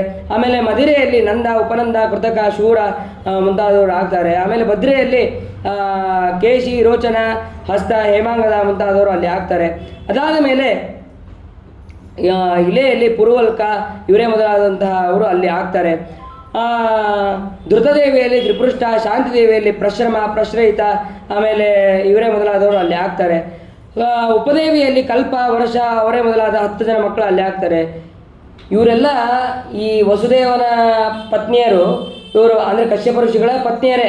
ಆ ಪತ್ನಿಯರಾದವರೇ ಇಲ್ಲಿ ಅವತಾರವನ್ನು ಮಾಡಿದ್ದಾರೆ. ಅವರಲ್ಲಿ ಅನೇಕ ಮಕ್ಕಳಾಗಿದ್ದನ್ನು ಇಲ್ಲಿ ತಿಳಿಸ್ತಾ ಇದ್ದಾರೆ. ಅದಾದ ಮೇಲೆ ಸಹದೇವಿಯಲ್ಲಿ ಪುರು, ವಿಶ್ರುತ ಇವರೇ ಮೊದಲಾದಂತಹ ಮಕ್ಕಳು ಅಲ್ಲಿ ಆಗಿದ್ದಾರೆ. ಕೊನೆಗೆ ದೇವಕಿಯಲ್ಲಿ 8 ಜನ ಮಕ್ಕಳಾಗ್ತಾರೆ. ಅವರಲ್ಲಿ ಮೊದಲನೇದವನು ಕೀರ್ತಿವಂತ, ಸುಷೇಣ, ಭದ್ರಸೇನ, ಉದಾರದಿ ಅಂತ, ರುಜು, ಸಂವರ್ಧನ, ಭದ್ರ, ಸಂಕರ್ಷಣ ಅಂತಂದು ಹೀಗೆ ಅಲ್ಲಿ 8 ಜನ ಮಕ್ಕಳಾಗ್ತಾರೆ. ಆ ಸಂಕರ್ಷಣ ರೂಪಿಯಾದಂತಹ ಪರಮಾತ್ಮ ಅವನೇ ಅಲ್ಲಿ ಮಗನಾಗಿ 7ನೇ ಮಗನಾಗಿ ಹುಟ್ಟಿರ್ತಾನೆ. ಅವನು ಮತ್ತೆ ಗರ್ಭ ವ್ಯತ್ಯಾಸ ಇಲ್ಲದೇನೆ ದೇವಕಿ ಗರ್ಭದಿಂದ ರೋಹಿಣಿ ಗರ್ಭಕ್ಕೆ ಬಂದು ಅಲ್ಲಿ ಬಲರಾಮನಾಗಿ ಅವನು ಹುಟ್ಟುತ್ತಾನೆ. ಆಮೇಲೆ 8ನೇ ಗರ್ಭವೇ ಅದು ಸಾಕ್ಷಾತ್ ಭಗವಂತ. ಆ ಭಗವಂತ ಅವತಾರವನ್ನು ಮಾಡಿ ಅನೇಕ ವಿಧವಾದಂತಹ ದುಷ್ಟರನ್ನು ಶಿಕ್ಷೆ ಕೊಟ್ಟು ಎಲ್ಲ ಶಿಷ್ಟರನ್ನು ರಕ್ಷಣೆ ಮಾಡಿ ಮತ್ತು ಕಂಸ ಇವರೇ ಮೊದಲಾದಂತಹ ಎಲ್ಲ ದೈತ್ಯರನ್ನು ಕೂಡ ಸಂಹಾರವನ್ನು ಮಾಡಿ ಆ ಭಗವಂತ ಮಾಡಿದ ಅಂತನ್ನುವಂತಹ ಕಥೆ, ಅವತಾರವನ್ನು ಮಾಡಿದ ಅಂತನ್ನುವಂತಹ ಕಥೆಯನ್ನು ಹೇಳ್ತಾರೆ. ಆ ಕೃಷ್ಣ ಮಧುರೆಯಲ್ಲಿ ಜನಿಸ್ತಾನೆ, ಗೋಕುಲದಲ್ಲಿ ಬೆಳಿತಾನೆ. ಆಮೇಲೆ ಎಷ್ಟೋ ಜನ ಪತ್ನಿಯರು ಇರ್ತಾರೆ ಅವನಿಗೆ. ಆಮೇಲೆ ಅದರಲ್ಲಿ ಸಾವಿರಾರು ಮಕ್ಕಳನ್ನು ಪಡಿತಾನೆ. ಯಜ್ಞಗಳಿಂದ ತನ್ನನ್ನೇ ತಾನು ಆರಾಧನೆ ಮಾಡ್ಕೊತಾನೆ. ಭೂಭಾರ ಹರಣಕ್ಕಾಗಿ ಆ ಕುರುಕ್ಷೇತ್ರದಲ್ಲಿ ದುಷ್ಟರಾಜರ ಸಮೂಹವನ್ನು ದೃಷ್ಟಿ ಮಾತ್ರದಿಂದ ನಾಶ ಮಾಡಿ ಅರ್ಜುನನಿಗೆ ಜಯವನ್ನು ಘೋಷಿಸಿ ಉದ್ಧವನಿಗೆ ತತ್ವವನ್ನು ಉಪದೇಶ ಮಾಡಿದಂತಹ ಭಗವಂತ ಕೊನೆಗೆ ಅವನು ಉದ್ಧವನಿಗೆ ಉಪದೇಶವನ್ನು ಆದ ಮೇಲೆ ಅವನು ಪರಂಧಾಮಕ್ಕೆ ಹೋಗ್ತಾನೆ ಅಂತನ್ನುವಂತಹ ಚರಿತ್ರೆಯನ್ನು ಇಲ್ಲಿ ಹೇಳ್ತಾಳೆ. ಪೃಥ್ವ್ಯಾಸವೈ ಗುರುಭರಂ ಕ್ಷಪಯನ್ ಕುರುಣಾಂ ಅಂತಃ ಸಮುತ್ತ ಕಲಿನಾ ಯುಧಿಭೂಪಬಂಧಂ ದೃಷ್ಟ್ಯಾ ವಿಧೂಯ ವಿಜಯೇ ಜಯಮುದ್ವಿಗುಷ್ಯ ಪ್ರೋಚ್ಯೋದ್ಧವಾಯ ಚ ಪರಂ ಸಮಗಾತ್ ಸ್ವಧಾಮ. ಆ ಭಗವಂತ ಮಾಡಿದ ಕಾರ್ಯ ಏನು ಅಂತಂದರೆ, ಅವನು ಅವತಾರ ಕಾರ್ಯವೇ ಇದು, ದುಷ್ಟರ ಎಲ್ಲರನ್ನೂ ಸಂಹಾರ ಮಾಡೋದು, ಭೂಭಾರ ಹರಣ ಮಾಡೋದಕ್ಕೆ ಅವನು ಅವತಾರ ಮಾಡಿದ್ದು. ಅವತಾರ ಮಾಡಿದ ಮೇಲೆ ಎಲ್ಲ ದುಷ್ಟರಾದಂತಹ ರಾಜರುಗಳನ್ನು, ಯಾರ್ಯಾರು ಅಸುರರು ಅಂತಿದ್ರು ದೈತ್ಯರನ್ನು ಎಲ್ಲರನ್ನೂ ಕೂಡ ಸಂಹಾರ ಮಾಡೋದಷ್ಟೇ ಅಲ್ಲ, ಪಾಂಡವರಿಗೆ ಅತ್ಯಂತ ಪ್ರೀತ್ಯಾಸ್ಪದನಾದಂತಹ ಇವನು ಪಾಂಡವರಿಗೆ ಜಯವನ್ನು ತಂದುಕೊಟ್ಟು ಜಯವನ್ನು ತಂದುಕೊಟ್ಟಾದ ಮೇಲೆ ತಾನು ಕೂಡ ಮಥುರಾಪಟ್ಟಣದಲ್ಲಿ ಇರ್ತಾನೆ. ಹೀಗೆ ಅವನು ಅನೇಕ ವರ್ಷಗಳ ಕಾಲ ಇರ್ತಾನೆ. ಅಷ್ಟೇ ಅಲ್ಲ, ಕೊನೆಗೆ ಉದ್ಧವನಿಗೆ ಉಪದೇಶವನ್ನು ಮಾಡಿ ತಾನು ಪರಂಧಾಮಕ್ಕೆ ಹೋದ ಅಂತನ್ನುವಂತಹ ಚರಿತ್ರೆಯನ್ನು ಇಲ್ಲಿ ತಿಳಿಸ್ತಾರೆ. ಇದು ಶ್ರೀಮದ್ ಭಾಗವತೆ ಮಹಾಪುರಾಣೆ ವೈಯಾಸಿಕ್ಯಾಂ ಅಷ್ಟಾದಶಸಹಸ್ರ್ಯಾಂ ಪಾರಮಹಂಸ್ಯಾಂ ಸಂಹಿತಾಯಾಂ ನವಮಸ್ಕಂದೆ ಏಕವಿಂಶೋಧ್ಯಾಯ. ಶ್ರೀಕೃಷ್ಣ ಅರ್ಪಣಮಸ್ತು. ಹರೇ ನಮಃ. ಶ್ರೀ ಗುರುಭ್ಯೋ ನಮಃ. ಇಷ್ಟು ಎಲ್ಲ ರಾಜರುಗಳ ಕಥೆಯನ್ನು ಕೇಳಿದ ಮೇಲೆ ಪರೀಕ್ಷಿತ ರಾಜರು ಪ್ರಶ್ನೆ ಮಾಡ್ತಾರೆ. ರಾಜೋವಾಚ ಕಥಿತೋ ವಂಶ ವಿಸ್ತಾರೋ ಭವತಾ ಸೋಮಸೂರ್ಯಯೋ ರಾಜ್ಞಾಂ ಚೋಭಯ ವಂಶಾನಾಂ ಚರಿತಂ ಪರಮಾದ್ಭುತಂ ಯದೋಶ್ಚ ಧರ್ಮಶೀಲಶ್ಚ ನಿತರಾ ಮುನಿಸತ್ತಮ ತತ್ರ ಅಂಶೇನಾವತೀರ್ಣಸ್ಯ ವಿಷ್ಣೋರ್ವೀರ್ಯಾಣಿ ಶಂಸನಃ. ಶುಕಾಚಾರ್ಯರೇ ಅನೇಕ ರಾಜರುಗಳ ಕಥೆಯನ್ನು ಹೇಳಿದರು. ಎಷ್ಟೋ ರಾಜರುಗಳ ಕಥೆಯನ್ನು ಮತ್ತು ಅದರಾಗೂ ಸೂರ್ಯವಂಶದ ವರ್ಣನೆಯನ್ನು ವಿಸ್ತಾರವಾಗಿ ಹೇಳಿದ್ರಿ. ಚಂದ್ರವಂಶದಲ್ಲಿ ಬಂದಂತಹ ರಾಜರುಗಳ ಕಥೆಯನ್ನು ವಿಸ್ತಾರವಾಗಿ ಹೇಳಿದ್ರಿ. ಎಲ್ಲವನ್ನು ಹೇಳಿದ ಮೇಲೆ ಅದು ನೀವು ಹೇಳಿದ್ದು ಭಾರಿ ಅದ್ಭುತವಾಗಿತ್ತು. ಚರಿತಂ ಪರಮಾದ್ಭುತಂ, ಅತ್ಯಂತ ಅದ್ಭುತವಾಗಿತ್ತು. ಕೊನೆಗೆ ಆ ಯದುವಿನ ವಂಶವನ್ನು, ಯಯಾತಿಯ ಮಗನಾದಂತಹ ಯದುವಿನ, ಧರ್ಮಶೀಲನಾದಂತಹ ಯದುವಿನ ವಂಶವನ್ನು ಹೇಳಿದ್ರಿ. ಅಲ್ಲೂ ಕೂಡ ಅನೇಕ ರಾಜರು ಕೂಡ ಬಂದು ಹೋಗಿದ್ದಾರೆ. ಅವರೆಲ್ಲರ ಚರಿತ್ರೆಯನ್ನು ಕೂಡ ಹೇಳಿದರು. ಇಲ್ಲಿ ವೇದವ್ಯಾಸದೇವರು ಶ್ಲೋಕದಲ್ಲಿ ಯದೋ ಅಷ್ಟ ಧರ್ಮಶೀಲಸ್ಯ ಅಂತನೋ ಶಬ್ದವನ್ನು ಹೇಳಿದ್ದಾರೆ. ಒಂದು ವೇಳೆ ತಂದೆಯ ಮಾತನ್ನು ಅವನು ತಿರಸ್ಕಾರ ಮಾಡಿ ಅವನು ದ್ರೋಹ ಬಗೆದ ಅಂತನ್ನುವಂತಹ ಮಾತನ್ನೇ ನಿಜ ಆಗಿತ್ತು ಅಂತಂದರೆ, ಇಲ್ಲಿ ಯದುವಿಗೆ ಧರ್ಮಶೀಲ ಅಂತನ್ನುವಂತಹ ವಿಶೇಷಣವನ್ನೇ ಕೊಡಬಾರ್ದಾಗಿತ್ತು. ಆದರೆ ಇಲ್ಲಿ ಯದುವಿಗೆ ಧರ್ಮಶೀಲನಾಗಿದ್ದಾನೆ ಅಂತನ್ನುವಂತಹ ರಾಜನ ಚರಿತ್ರೆಯನ್ನು ಇಲ್ಲಿ ಹೇಳಿದ್ದಾರೆ ಅಂತಂದರೆ, ಅವನು ತನ್ನ ತಂದೆಯ ಮಾತಿಗೆ ದ್ರೋಹ ಬಗೆದ ಅಂತ ಅರ್ಥ ಅಲ್ಲ. ತನ್ನ ತಾಯಿಯ ಸಂಘವನ್ನು ನಾನು ಮಾಡಿದ ಹಾಗಾಗತ್ತೆ ಅಂತನ್ನುವಂತಹ ಕಾರಣದಿಂದ ಅವನು ಕೊಟ್ಟಿಲ್ಲ ಹೊರತು ತಂದೆಯ ಮಾತನ್ನು ಅವನು ದ್ರೋಹ ಮಾಡಬೇಕು ಅಂತನ್ನುವಂಥ ಉದ್ದೇಶ ಅವನಿಗಿರಲಿಲ್ಲ. ಅವನ ವಂಶದಲ್ಲೇ ಈ ಭಗವಂತ ಬಂದಿದ್ದಕ್ಕೆ ಅವನ ಧರ್ಮಶೀಲ ಅಂತನ್ನುವಂತಹ ವಿಶೇಷವನ್ನು ಇಲ್ಲಿ ಕೊಟ್ಟಿದ್ದಾರೆ ಅಂತನ್ನೋದನ್ನು ನಾವು ಇಲ್ಲಿ ತಿಳಿಯಬಹುದು. ಆ ವಂಶದಲ್ಲಿ ಬಂದಂತಹ ಎಲ್ಲ ರಾಜರ ಕಥೆಗಳನ್ನೇನೋ ಹೇಳಿದ್ರಿ. ಅಲ್ಲಿ ಅವತಾರ ಮಾಡಿದಂತಹ ಭಗವಂತನ ಚರಿತ್ರೆಯನ್ನು ಬಹಳ ಸಂಕ್ಷೇಪವಾಗಿ ಹೇಳಿದ್ರಿ. ಅಷ್ಟು ಸಂಕ್ಷೇಪವಾಗಿ ಕೇಳೋಕ್ಕೆ ನನಗೆ ಸಾಧ್ಯನೇ ಇಲ್ಲ. ಯಾಕೆ ಅಂತಂದರೆ ಅಷ್ಟೇ ಸಾಕಾಗಲ್ಲ ನನಗೆ. ಅವನ ಮಹಿಮೆ ಅತ್ಯದ್ಭುತವಾದದ್ದು. ಅವನು ಮಾಡಿದಂತಹ ಕಾರ್ಯ ಒಂದ ಎರಡ ಅನೇಕ ಕಾರ್ಯಗಳನ್ನು ಮಾಡಿದ್ದಾನೆ. ಅವನು ಅನೇಕ ಕಾರ್ಯಗಳನ್ನು ಮಾಡೋದಷ್ಟೇ ಅಲ್ಲ, ನಮ್ಮ ತಾತಂದ್ರಿಗೆ ನನಗೆ ಬಹಳ ಅನುಗ್ರಹ ಮಾಡಿದ್ದಾನೆ. ಅಂತಹ ಅನುಗ್ರಹ ಮಾಡಿದಂತಹ ಭಗವಂತನ ಚರಿತ್ರೆಯನ್ನು ನೀವು ಸಂಕ್ಷೇಪವಾಗಿ ಹೇಳಿದರೆ ಹೇಗೆ? ಅದಕ್ಕೆ ವಿಸ್ತಾರವಾಗಿ ಹೇಳಬೇಕು ಅಂತನ್ನುವಂತಹ ಪ್ರಶ್ನೆಯನ್ನು ಮಾಡ್ತಾ ಇದ್ದಾನೆ. ಅಲ್ಲಪ್ಪ, ಏನು ನಿನಗೇನು ಉಪಕಾರ ಮಾಡಿದ್ದಾನೆ, ನಿಮ್ಮ ತಾತಂದ್ರಿಗೆ ಏನು ಉಪಕಾರ ಮಾಡಿದ್ದಾನೆ ಅಂತಂದರೆ ಅದಕ್ಕೆ ಅವನು ಹೇಳ್ತಾನೆ, ಪಿತಾಮಹ ಮೇ ಸಮರೇ ಮರಂಜಯೇ ದೇವೌರತಾದ್ಯಾತಿರಥೇ ಶ್ರೀಮಿಂಗಲೈ ದುರತ್ಯಯಂ ಕೌರವ ಸೈನ್ಯ ಸಾಗರಂ ಕೃತ್ವಾ ತರನ್ ವತ್ಸ ಪದಂ ಸ್ಮಯತ್ವವಾಹ. ಅವನು ಮಾಡಿದಂತಹ ಉಪಕಾರ ಒಂದಲ್ಲ ಎರಡಲ್ಲ. ಯಾವ ನಮ್ಮ ತಾತಂದರು ಅಂದರೆ ಯುಧಿಷ್ಠಿರ, ಭೀಮಸೇನ, ಅರ್ಜುನ ಇವರೇ ಮೊದಲಾದಂತಹ ನಮ್ಮ ತಾತಂದರಿಗೆ ಏನು ಒಂದು ಸತಿನ ಎರಡು ಸತಿನ ಏನೇ ಕಷ್ಟ ಬಂದರೂ ತಕ್ಷಣ ಕೃಷ್ಣ ಅಂತ ಬರ್ತಿದ್ದ. ನೀವು ಕಷ್ಟ ಅಂತನ್ನೋ ವಿಚಾರಣೆ ಮಾಡಬೇಡ್ರಿ, ಅಲ್ಲಿ ನಾ ಇದ್ದೇ ಇದ್ದೀನಿ ಅಂತನ್ನುವಂತಹ ಅವರಿಗೆ ಧೈರ್ಯವನ್ನು ಕೊಟ್ಟು, ಬರೀ ಧೈರ್ಯವನ್ನು ಕೊಡೋದಷ್ಟೇ ಅಲ್ಲ, ಸ್ಥೈರ್ಯವನ್ನು ಅವರಲ್ಲಿ ಶಕ್ತಿಯನ್ನು ತುಂಬಿಸಿ ಎಲ್ಲ ರೀತಿಯಾದಂತಹ ಜಯವನ್ನು ತಂದುಕೊಟ್ಟ. ಹುಟ್ಟಿದಾಗಿನಿಂದ ಹಿಡಿದು ಅವರು ಮಹಾಪ್ರಸ್ಥಾನಕ್ಕೆ ಹೋಗೋ ಸಂದರ್ಭದಲ್ಲೂ ಕೂಡ ಭಗವಂತ ಅನುಗ್ರಹ ಮಾಡಿ ಹೋಗಿದ್ದಾನೆ. ಅಷ್ಟೇ ಅಲ್ಲ, ಏನು ಅತಿರಥ ಮಹಾರಥರು, ಅದರಲ್ಲೂ ವಿಭಾಗಗಳು, ರಥಿಕರು, ಅತಿರಥರು, ಮಹಾರಥಿಕರು, ಸಾರಥಿಗಳು, ಹೀಗೆ ಕ್ರಮವಾಗಿ ಯುದ್ಧದಲ್ಲಿ ನಿಯಮಗಳಿದೆ. ಎಲ್ಲರೂ ಕೂಡ ಭೀಷ್ಮಾಚಾರ್ಯರು, ದ್ರೋಣಾಚಾರ್ಯರು, ಅಶ್ವತ್ಥಾಮಾಚಾರ್ಯರು, ಕೃಪಾಚಾರ್ಯರು, ಆಮೇಲೆ ದುರ್ಯೋಧನ, ಕರ್ಣ ಎಲ್ಲರೂ ಕೂಡ ಅತಿರಥರು, ಮಹಾರಥಿಗಳು. ಇಂಥವರು ಇದ್ದಾಗ ಅವ್ರ ಎದುರುಗಡೆ ಯುದ್ಧವನ್ನು ಗೆಲ್ಲಿಸ್ಬೇಕು ಅಂತ ಅನ್ನೋದು ಏನು, ಅದನ್ನು ಅವರಿಗೂ ಕೂಡ ಗೆಲ್ಲಿಸ್ಬೋದಾಗಿತ್ತು. ಆದರೆ ಹಂಗೆ ಮಾಡದೇನೆ ನಮ್ಮ ತಾತಂದ್ರಿಗೆ ಜಯವನ್ನು ತಂದು ಕೊಟ್ಟ. ಅಂತಹ ಭಗವಂತನ ಮಹಿಮೆಯನ್ನು ಸಂಕ್ಷೇಪವಾಗಿ ಕೇಳಿದ್ರೆ ಹೇಗೆ? ಕೃತ್ವಾತನನ್ ವತ್ಸ ಪದಂಸ್ಮ ಯತ್ನವಾಹ. ಯಾವ ಈ ಯುದ್ಧವನ್ನು ಮಹಾಸಂಗ್ರಾಮ, ಮಹಾಯುದ್ಧ, ಅದು 18 ದಿನದ ಯುದ್ಧವನ್ನು, ಆ ಯುದ್ಧವನ್ನು ಅನಾಯಾಸವಾಗಿ ದಾಟಿಸ್ದ ಭಗವಂತ. ಈ ಆ ಕರು ಕೆಸರಲ್ಲಿ ಓಡಾಡಿದಾಗ ಅಲ್ಲಿ ತೆಗ್ಗಾಗಿರ್ತದೆ, ಆ ಓಡಾಡಿದ ಪಾದ ಚಿಹ್ನೆ ಮೂಡಿರ್ತದೆ, ಅದರಲ್ಲಿ ಸ್ವಲ್ಪ ನೀರು ತುಂಬಿರ್ತದೆ. ಆ ನೀರನ್ನು ದಾಟೋದಕ್ಕೆ ನಾವೇನಾದರೂ ಕಷ್ಟಪಡಬೇಕಾ? ಏನು ಬೇಡ, ಆರಾಮಾಗಿ ಒಂದು ಹೆಜ್ಜೆ ಮುಂದಿಟ್ಟು ಹೋಗ್ಬಿಡ್ತೀವಿ. ಹಾಗೆ ಆ ಭಗವಂತ ನಮ್ಮನ್ನು ಯಾವುದೇ ರೀತಿಯಾದಂತಹ ನೌಕೆಯೇ ಇಲ್ಲದೇನೆ ಈ ಸಮುದ್ರವನ್ನು ಸಲೀಸಾಗಿ ದಾಟಿಸಿದ್ದಾನೆ. ಅಂತಹ ಭಗವಂತನನ್ನು ನಾವು ಸಂಕ್ಷೇಪವಾಗಿ ತಿಳಿಯೋದು ಸಾಲದು ಅಂತ ಅವನು ಹೇಳ್ತಾನೆ. ಇಲ್ಲಿ ಸತ್ಯಧರ್ಮರ ವ್ಯಾಖ್ಯಾನವನ್ನು ಸ್ವಲ್ಪ ನೋಡೋಣ. ಕೃತ್ವಾತರನ್ ವತ್ಸ ಪದಂ ಸ್ಮ ಯತ್ಪ್ಲವಾಹ, ಇದಕ್ಕೆ ವ್ಯಾಖ್ಯಾನವನ್ನು ಮಾಡ್ತಾರೆ. ಯತ್ಪ್ಲವಾಹ, ಯಾವ ಕೃಷ್ಣನಿಂದ ಶೀಘ್ರಗತಿಯುಳ್ಳವರಾಗಿ ಆ ಯುದ್ಧವನ್ನು ಗೆದ್ದರು. ಅಂದರೆ ಈಗ ಸ್ವಲ್ಪ ಗುಂಡಿಗಳಿತ್ತು ಅಂತಂದರೆ ನಾವು ಹಾರ್ಕೊಂಡು ಹೋಗ್ತೀವಿ. ಹಾಗೆ ಯತ್ ಪ್ರವಾಹ, ಕೃಷ್ಣನಿಂದ ಪ್ರವಾಹ ಶೀಘ್ರಗತಿ, ಅದನ್ನು ನೋಡಿದ ತಕ್ಷಣ ಹಾರ್ಕೊಂಡು ಎಲ್ಲಿ ತೆಗ್ಗಿತ್ತೋ ಅಂದರೆ ಯಾವ ಯಾವ ಸಮಯದಲ್ಲಿ ಯುದ್ಧ ಮಾಡಬೇಕಾಯಿತೋ ಅದನ್ನೆಲ್ಲ ಒಂದು ಹಾರದಂತೆ ಜಂಪ್ ಮಾಡದಂಗೆ ಭಗವಂತ ನಮ್ಮನ್ನು ದಾಟಿಸಿದ್ದಾನೆ.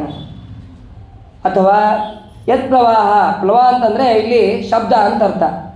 ಯಾವ ಕೃಷ್ಣ ಅಂತನ್ನುವಂತಹ ಶಬ್ದ, ಆ ಕೃಷ್ಣ ನಿನ್ನ ಸ್ಮರಣೆ ಹೊಂದಿದ್ರೆ ಸಾಕಪ್ಪ, ನಾವು ಎಲ್ಲ ಕಷ್ಟಗಳನ್ನು ಪರಿಹಾರ ಮಾಡ್ಕೋಬಹುದು ಅಂತನ್ನುವಂಥ ಕೃಷ್ಣ ನಾಮಸ್ಮರಣೆಯನ್ನು ಯಾವಾಗಲೂ ಮಾಡ್ತಾ ಮಾಡ್ತಾ ಸಲೀಸಾಗಿ ದಾಟಿದ್ರು. ಆ ಕಾರಣಕ್ಕೆ ದೋಣಿ ಅಲ್ಲೇನು ಬೇಕಾಗೇ ಇಲ್ಲ, ದಾಟಿದ್ರು ಅಂತನ್ನುವಂಥ ಅರ್ಥವನ್ನು ಇಲ್ಲಿ ತಿಳಿಯಬಹುದು. ಇನ್ನೊಂದು ಹೇಳ್ತಾರೆ, ಈ ದೋಣಿಗಳು ಇವರನ್ನು ನೋಡಿ ನಾಚಿದ್ರಂತ. ನೌಕೆಗಳು ಯಾಕೆ ಅಂತಂದರೆ ಸಮುದ್ರನ ದಾಟಿಸೋದಕ್ಕೆ ಅದರಲ್ಲಿ ಕೂತು ಯಾರೋ ಒಬ್ಬ ನಾವಿಕನಿಂದ ಅದನ್ನು ಹೊಡೆದು ಅಲ್ಲಿ ಇನ್ನೊಂದು ದಂಡಿಗೆ ಕರ್ಕೊಂಡು ಹೋಗ್ಬೇಕು. ಆದರೆ ಇವ್ರೇನಪ್ಪ ಇಷ್ಟು ಸಲೀಸಾಗಿ ಸಂಸಾರ ಸಾಗರವನ್ನು ದಾಟಿದ್ರಲ್ಲ ಅಂತಂದು ಆ ದೋಣಿಗಳು ನಾಚುದ್ವಂತ. ಅದಕ್ಕೆ ಹೇಳ್ತಾರೆ ಸ್ಮಯತ್ ಪ್ಲವಾಹ ಅಂತನ್ನುವಂತಹ ಒಂದೇ ಪದದಿಂದ ಎಲ್ಲ ಪ್ಲವಗಳು ಧಿಕ್ಕೃತವಾದವು. ಅಂದರೆ ಆ ನೌಕೆಗಳು ಆಶ್ಚರ್ಯಗೊಂಡು ನಮಗೆ ಧಿಕ್ಕಾರ ಅಂತಂದು ಅವರು ಹೇಳ್ಕೊಂಡ್ವು ಅಂತನ್ನೋದನ್ನು ಇಲ್ಲಿ ತಿಳಿಸ್ತಾರೆ. ಅದಾದ ಮೇಲೆ ಸರಿ, ನಿಮ್ಮ ತಾತಂದ್ರಿಗೇನೋ ಉಪಕಾರ ಮಾಡಿದ್ದಾನೆ, ನಿನಗೇನು ಮಾಡಿದ್ದಾನೆ? ಏನ್ರಿ ಹಿಂಗಂದ್ರೆ, ನಾನು ಬದುಕಿದ್ದೆ ಆ ಕೃಷ್ಣನಿಂದ, ಆ ಕೃಷ್ಣ ನನ್ನನ್ನು ರಕ್ಷಣೆ ಮಾಡದೇ ಇದ್ರೆ ನಾನು ಹಿಂಗೆ ಭಾಗವತ ಕೇಳೋಕ್ಕೆ ಆಗ್ತಾ ಇರಲಿಲ್ಲ. ದ್ರೌಣ್ಯಸ್ತ್ರ ವಿಪ್ಲುಷ್ಟಮಿದಂ ಮದಂಗಂ ಸಂಧಾನ ಬೀಜಂ ಕುರುಪಾಂಡವಾನಾಂ ಜುಗೋಪಕುಕ್ಷಿಂಗತ ಆತ್ತಚಕ್ರೋ ಮಾತುಷ್ಟಮೇಯ ಶರಣಂಗತಾಯ. ಯಾವ ಉತ್ತರಾದೇವಿ ನನ್ನ ತಾಯಿ, ಆ ತಾಯಿ ಜೋರಾಗಿ ನನ್ನನ್ನು ರಕ್ಷಣೆ ಮಾಡು ಅಂತ ಕೇಳಿದಾಗ ಆ ಭಗವಂತ ಗರ್ಭದಲ್ಲಿ ಪ್ರವೇಶ ಮಾಡಿ ರಕ್ಷಣೆ ಮಾಡಿದ, ಅಥವಾ ಗರ್ಭದಿಂದ ಹೊರಗೆ ಬಂದ ತಕ್ಷಣ ನಾನು ಮೃತನಾದ ತಕ್ಷಣ ಮತ್ತೆ ಭಗವಂತ ನನ್ನನ್ನು ರಕ್ಷಣೆ ಮಾಡಿದ. ಹೀಗೆ 2 ಸತಿ ರಕ್ಷಣೆಯನ್ನು ಮಾಡಿದ್ದಾನೆ ಭಗವಂತ. ದ್ರೌಣ್ಯಸ್ತ್ರ ವಿಪ್ಲುಷ್ಟಮಿದಂ, ಆ ದ್ರೋಣಾಚಾರ್ಯ ಮಕ್ಕಳಾದಂತಹ ಅಶ್ವತ್ಥಾಮಾಚಾರ್ಯ ಅವರು ಬಿಟ್ಟಂತಹ ಬ್ರಹ್ಮಾಸ್ತ್ರ, ಆ ಬ್ರಹ್ಮಾಸ್ತ್ರದಿಂದ ನನ್ನನ್ನು ಈ ಸಂತಾನ ಬೀಜ ಅಂತ ಅನ್ನೋದು ನನ್ನ ಅನುಗ್ರಹದಿಂದ ಇದು ಯಾವತ್ತೂ ಇದ್ದೇ ಇರ್ತದೆ, ಇದರಿಂದ ಇನ್ನು 100 ವರ್ಷಗಳ ಕಾಲ ಈ ಸಂತಾನವನ್ನು ನಾಶ ಮಾಡೋಕ್ಕಾಗೋದಿಲ್ಲ ಅಂತನ್ನುವಂತಹ ಭಗವಂತನ ಸಂಕಲ್ಪ, ಆ ಸಂಕಲ್ಪದಿಂದ ನಾನು ಉಳಿದಿದ್ದೇನೆ ಅಂತ ಇಲ್ಲಿ ಹೇಳ್ತಾರೆ. ಇಲ್ಲಿ ಮತ್ತೆ ನಮಗೆ ಸಂದೇಹಗಳು, ಪ್ರಶ್ನೆಗಳು ಬರುತ್ತೆ. ಅಲ್ಲ, 1ನೇ ಸ್ಕಂದದಲ್ಲಿ ಅಲ್ಲಿ ಪರಿಭ್ರಮಂತಂ ಉಲ್ಕಾಭಂ ರಾಮಯಂತಂ ಗದಾಮು ಅಂತ ಅಲ್ಲಿ ಹೇಳಿದ್ದಾರೆ. 1ನೇ ಸ್ಕಂದದಲ್ಲಿ ಗದೆಯನ್ನು ಹಿಡಿದುಕೊಂಡು ಗರ್ಭದ ಸುತ್ತಲೂ ಅವನು ತಿರುಗಿ ರಕ್ಷಣೆಯನ್ನು ಮಾಡಿದ ಅಂತ. ಹಾಗಾದರೆ ಇಲ್ಲಿ ಜುಗೋಪ ಕುಕ್ಷಿಂಗತ ಆತ್ತಚಕ್ರ ಅಂತ ಇಲ್ಲಿ ಹೇಳ್ತಾ ಇದ್ದಾರೆ. ಕೈಯಲ್ಲಿ ಚಕ್ರವನ್ನು ಧಾರಣೆ ಮಾಡಿ ಭಗವಂತ ರಕ್ಷಣೆ ಮಾಡಿದ, ಜುಗೋಪ ರಕ್ಷಣೆ ಮಾಡಿದ ಅಂತನ್ನುವಂತಹ ಅರ್ಥ ಬಂತು. ಅದಕ್ಕೆ ತಿಳಿಸ್ತಾರೆ, ನೀವೇನು ತೊಂದರೆಗೆ ತಗೋಬೇಡ್ರಿ, ಸತ್ಯಧರ್ಮರು ಅದಕ್ಕೆ ಇದ್ದಾರೆ ಅಂತ ಅನ್ನೋದನ್ನು ನಾವು ಮೇಲಿನ ಮೇಲೆ ಅವ್ರ ಸ್ಮರಣೆ ಮಾಡಬೇಕು. ಇಷ್ಟೇ ಅಲ್ಲ, ಮಹಾಭಾರತದಲ್ಲೂ ಕೂಡ ಗರ್ಭಸ್ಥಾಸ್ಯ ಬಾಲಸ್ಯ ವಿನಾ ಪ್ರಾಣೇನ ಪಾತನಂ ತದಾಮೃತ ಶಿಶುರಯಂ ಜೀವತಃ ಅಭಿಮನ್ಯುಜ. ಗರ್ಭದಿಂದ ಹೊರಗೆ ಬಂದಂತಹ ಅಭಿಮನ್ಯುವಿನ ಮಗನಾದಂತಹ ಈ ಪರೀಕ್ಷಿತ ರಾಜನನ್ನು ಮರಣ ಹೊಂದಿದಂತಹ ಶಿಶುವನ್ನು ಭಗವಂತ ರಕ್ಷಣೆ ಮಾಡಿದ ಅಂತ ಮಹಾಭಾರತದಲ್ಲಿದೆ. ಹಾಗಾದರೆ ಇಲ್ಲಿ ದಶಮಸ್ಕಂದಕ್ಕೂ ಮತ್ತು 1ನೇ ಸ್ಕಂದಕ್ಕೂ ಮಹಾಭಾರತಕ್ಕೂ ವಿರೋಧ ಬರುತ್ತಲ್ಲ ಅಂತ ಪ್ರಶ್ನೆ. ಅದಕ್ಕೆ ಉತ್ತರವನ್ನು ಕೊಡ್ತಾರೆ. 1ನೇ ಸ್ಕಂದದಲ್ಲಿ ಏನು ಹೇಳಿದೆ? ಭ್ರಾಮಯಂತಂ ಉಲ್ಕಾಭಂ ಗದಾಮು ಅಂತ ಅಲ್ಲಿ ಹೇಳಿದ್ದಾರೆ. ಭ್ರಾಮಯಂತಂ ಗದಾಮು ಅಂತ, ಗದೆಯನ್ನು ತಿರುಗಿಸಿದ ಅಂತ. ಅದಕ್ಕೆ ಸುಂದರವಾದಂತಹ ಉತ್ತರವನ್ನು ಸತ್ಯಧರ್ಮರು ಬೇರೆ ಶ್ರೀಮದಾಚಾರ್ಯರ ವಾಕ್ಯವನ್ನೇ ಕೊಟ್ಟು ಹೇಳ್ತಾರೆ. ಶ್ರೀಮದಾಚಾರ್ಯರು ಮಹಾಭಾರತ ತಾತ್ಪರ್ಯ ನಿರ್ಣಯದಲ್ಲಿ ಇದರ ನಿರ್ಣಯವನ್ನು ಅಲ್ಲಿ ಕೊಟ್ಟಾಗಿದೆ. ದ್ರೌಣಸ್ತ್ರ ಸೂದಿತಂ ಬಾಲಂ ದೃಷ್ಟ್ವಾ ಕುಂತ್ಯಾದಿಕ ಸ್ತ್ರೀಯ ಶರಣ್ಯಂ ಶರಣಂ ಜಗ್ಮುಹು ವಾಸುದೇವಂ ಜಗತ್ಪತಿಂ ಪ್ರತ್ಯಕ್ಷ ಆತ್ಮನಾ ಗರ್ಭೆ ರಕ್ಷಿತಂ ಪ್ರಸವೇ ಹತಂ ಪುನರುಜ್ಜೀವಯಾಮಾಸ ಕೇಶವ ಪಾರ್ಥತಂತವೇ ಅಂತನ್ನುವಂತಹ ಇದರಿಂದ ಮಾತಿನಿಂದ ಅವರು ಸರಿಯಾದ ಮಾಹಿತಿಯನ್ನು ಅವರು ಕೊಟ್ಟಿದ್ದಾರೆ.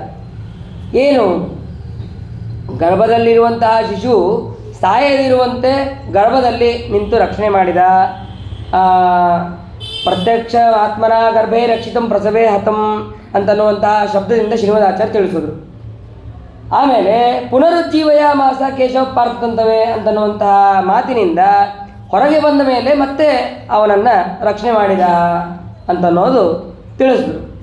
ಸರಿ, ಗರ್ಭದಿಂದ ಹೊರಗೆ ಬಂದ ಮೇಲೆ ರಕ್ಷಣೆ ಮಾಡಿದಾಗ ಗರ್ಭದಲ್ಲಿ ಇದ್ದಾಗೂ ಕೂಡ ರಕ್ಷಣೆ ಮಾಡಿದ ಅಂತನ್ನೋದು ಉತ್ತರ ಸಿಕ್ತು. ಹಾಗಾದರೆ ಅಲ್ಲಿ ಗದ ಮತ್ತು ಇಲ್ಲಿ ಚಕ್ರ ಅಂತಿದೆಯಲ್ಲ, ಯಾವುದನ್ನು ತಗೋಬೇಕು ಅಂತಂದರೆ ಅದಕ್ಕೆ ಇವರು ಸತ್ಯಧರ್ಮರು ಹೇಳ್ತಾರೆ, ಚಕ್ರಂ ರಾಷ್ಟ್ರ ಸ್ತ್ರಯೋರಪಿ ಅಂತನ್ನುವಂತಹ ಒಂದು ವಿಶ್ವಕೋಶ, ಆ ಕೋಶವನ್ನು ಕೊಟ್ಟು ಹೇಳ್ತಾರೆ. ಚಕ್ರ ಅಂತಂದರೆ ಬರೀ ಚಕ್ರ ಒಂದೇ ಅಲ್ಲ, ಚಕ್ರ ಅಂದರೆ ಆಯುಧ. ಈ ಆಯುಧ ಅದು ಗದನೂ ಆಗ್ಬೋದು, ಚಕ್ರನೂ ಆಗ್ಬೋದು ಅನ್ನೋದರಿಂದ ಪರಿಹಾರ ಮಾಡ್ತಾರೆ. ಅಥವಾ ನೀವು ಒಂದನೇ ಸ್ಕಂದದಲ್ಲಿ ಗದ ಅಂತಲೇ ಇಟ್ಕೊಂಡು ಇಲ್ಲಿ ಚಕ್ರ ಅಂತಲೇ ಇಟ್ಕೊಂಡ್ರೂ ಏನು ದೋಷ ಇಲ್ಲ. ಹೇಗೆ ಅಂತಂದರೆ ಇದೇ ಕೋಶ ಆಯುಧ. ಭಗವಂತನ ಕೈಯಲ್ಲಿ 4 ಕೈ, ಚತುರ್ವಿಧ ಅಂತ ಹಸ್ತಗಳಲ್ಲಿ 4 ಆಯುಧಗಳು ಯಾವಾಗಲೂ ಇದ್ದೇ ಇರ್ತದೆ. ಚಕ್ರ, ಶಂಖ, ಗದ ಅಂತ ಎಲ್ಲವೂ ಕೂಡ ಆಯುಧ ಇದ್ದೇ ಇರ್ತದೆ. ಆಯುಧ ಇದ್ದಾಗ ಅಲ್ಲಿ ಹೇಳಿದ್ದು ಕೂಡ ಸರಿ ಆಗುತ್ತೆ. ಗದದಿಂದ ಭಗವಂತ ರಕ್ಷಣೆ ಮಾಡಿದ, ಗರ್ಭವನ್ನು ರಕ್ಷಣೆ ಮಾಡಿದ ಅಂತ ಅನ್ನೋದಕ್ಕೂ ಸರಿಯಾಗತ್ತೆ. ಚಕ್ರದಿಂದ ರಕ್ಷಣೆ ಮಾಡಿದ ಅಂತ ಅನ್ನೋದಕ್ಕೂ ಸರಿಯಾಗತ್ತೆ ಅಂತ ಅನ್ನೋದನ್ನು ಸತ್ಯಧರ್ಮರು ನಮಗೆ ಯಾವುದೇ ರೀತಿಯಾದಂತಹ ವಿರೋಧ ಇಲ್ಲ ಅಂತ ಅನ್ನೋದನ್ನು ಇಲ್ಲಿ ಸ್ಪಷ್ಟವಾಗಿ ತಿಳಿಸ್ತಾರೆ. ಅದಾದ ಮೇಲೆ ಪರೀಕ್ಷಿತರಾಜರು ಹೇಳ್ತಾರೆ, ಆ ಭಗವಂತನ ಅವತಾರ ಮಾಡಿದಂತಹ ಅನೇಕ ವಿಧವಾದಂತಹ ಲೀಲೆಗಳು, ಆ ಬಾಲಲೀಲೆ ಇರ್ಬೋದು, ಮತ್ತು ದೈತ್ಯರ ಸಂಹಾರ ಇರ್ಬೋದು, ಅಸುರ ಸಂಹಾರ ಇರ್ಬೋದು, ಆ ಎಲ್ಲ ಚರಿತ್ರೆಗಳನ್ನು ನನಗೆ ಹೇಳ್ರಿ. ಆಮೇಲೆ ಭಗವಂತನ ಮಹಿಮೆಯನ್ನು ನನಗೆ ವಿಸ್ತಾರವಾಗಿ ಹೇಳ್ರಿ ಅಂತಂದ ಮೇಲೆ, ಹೇಗೆ ಒಂದು ದೇಹ ಇನ್ನೊಂದು ದೇಹ ಇಲ್ಲದೇನೆ, ದೇಹ ಸಂಬಂಧ ಇಲ್ಲದೇನೆ ಬಲರಾಮದೇವರು ಒಂದೇ ಗರ್ಭದಿಂದ ಇನ್ನೊಂದು ಗರ್ಭಕ್ಕೆ ಹೇಗೆ ಸೇರಿದರು, ಭಾರೀ ಆಶ್ಚರ್ಯ ಇದು. ಒಂದು ಗರ್ಭದಲ್ಲಿ ಇದ್ದಂತಹ ಮಗು 3 ತಿಂಗಳು ಆ ದೇವಕಿಯ ಗರ್ಭದಲ್ಲಿ ಇದ್ದಿದ್ದು ಯಾರು, ಬಲರಾಮದೇವರು. ಅದಾದ ಮೇಲೆ ಮತ್ತೆ ರೋಹಿಣಿಯ ಗರ್ಭದಲ್ಲಿ ಯಾವುದೇ ಮತ್ತೆ ಬೇರೆ ಗರ್ಭಧಾರಣೆ ಅಲ್ಲ, ಇದೇ ಗರ್ಭನೇ, ಒಳಗಿರುವಂತಹ ಇದೇ ಗರ್ಭನೇ ಅಲ್ಲಿ ಹೋಗಿ ಹೇಗೆ ಸೇರಿತು. ನಾವೆಲ್ಲ ಒಂದು ದೇಹ ಬಿಟ್ಟ ಮೇಲೆ ಇನ್ನೊಂದು ದೇಹವನ್ನು ಪಡಿತೀವಿ, ಅಲ್ಲಿ ಹಾಗಾಗಿಲ್ಲ. ಒಂದೇ ಶರೀರ, ಆ ಶರೀರ ಅಲ್ಲೂ ಇದೆ ಇಲ್ಲೂ ಇದೆ. ಹೇಗೆ 2 ತಾಯಿಯರ ಸಂಬಂಧ ಹೇಗಾಯಿತು ಅದನ್ನು ಕೂಡ ನನಗೆ ಹೇಳ್ರಿ.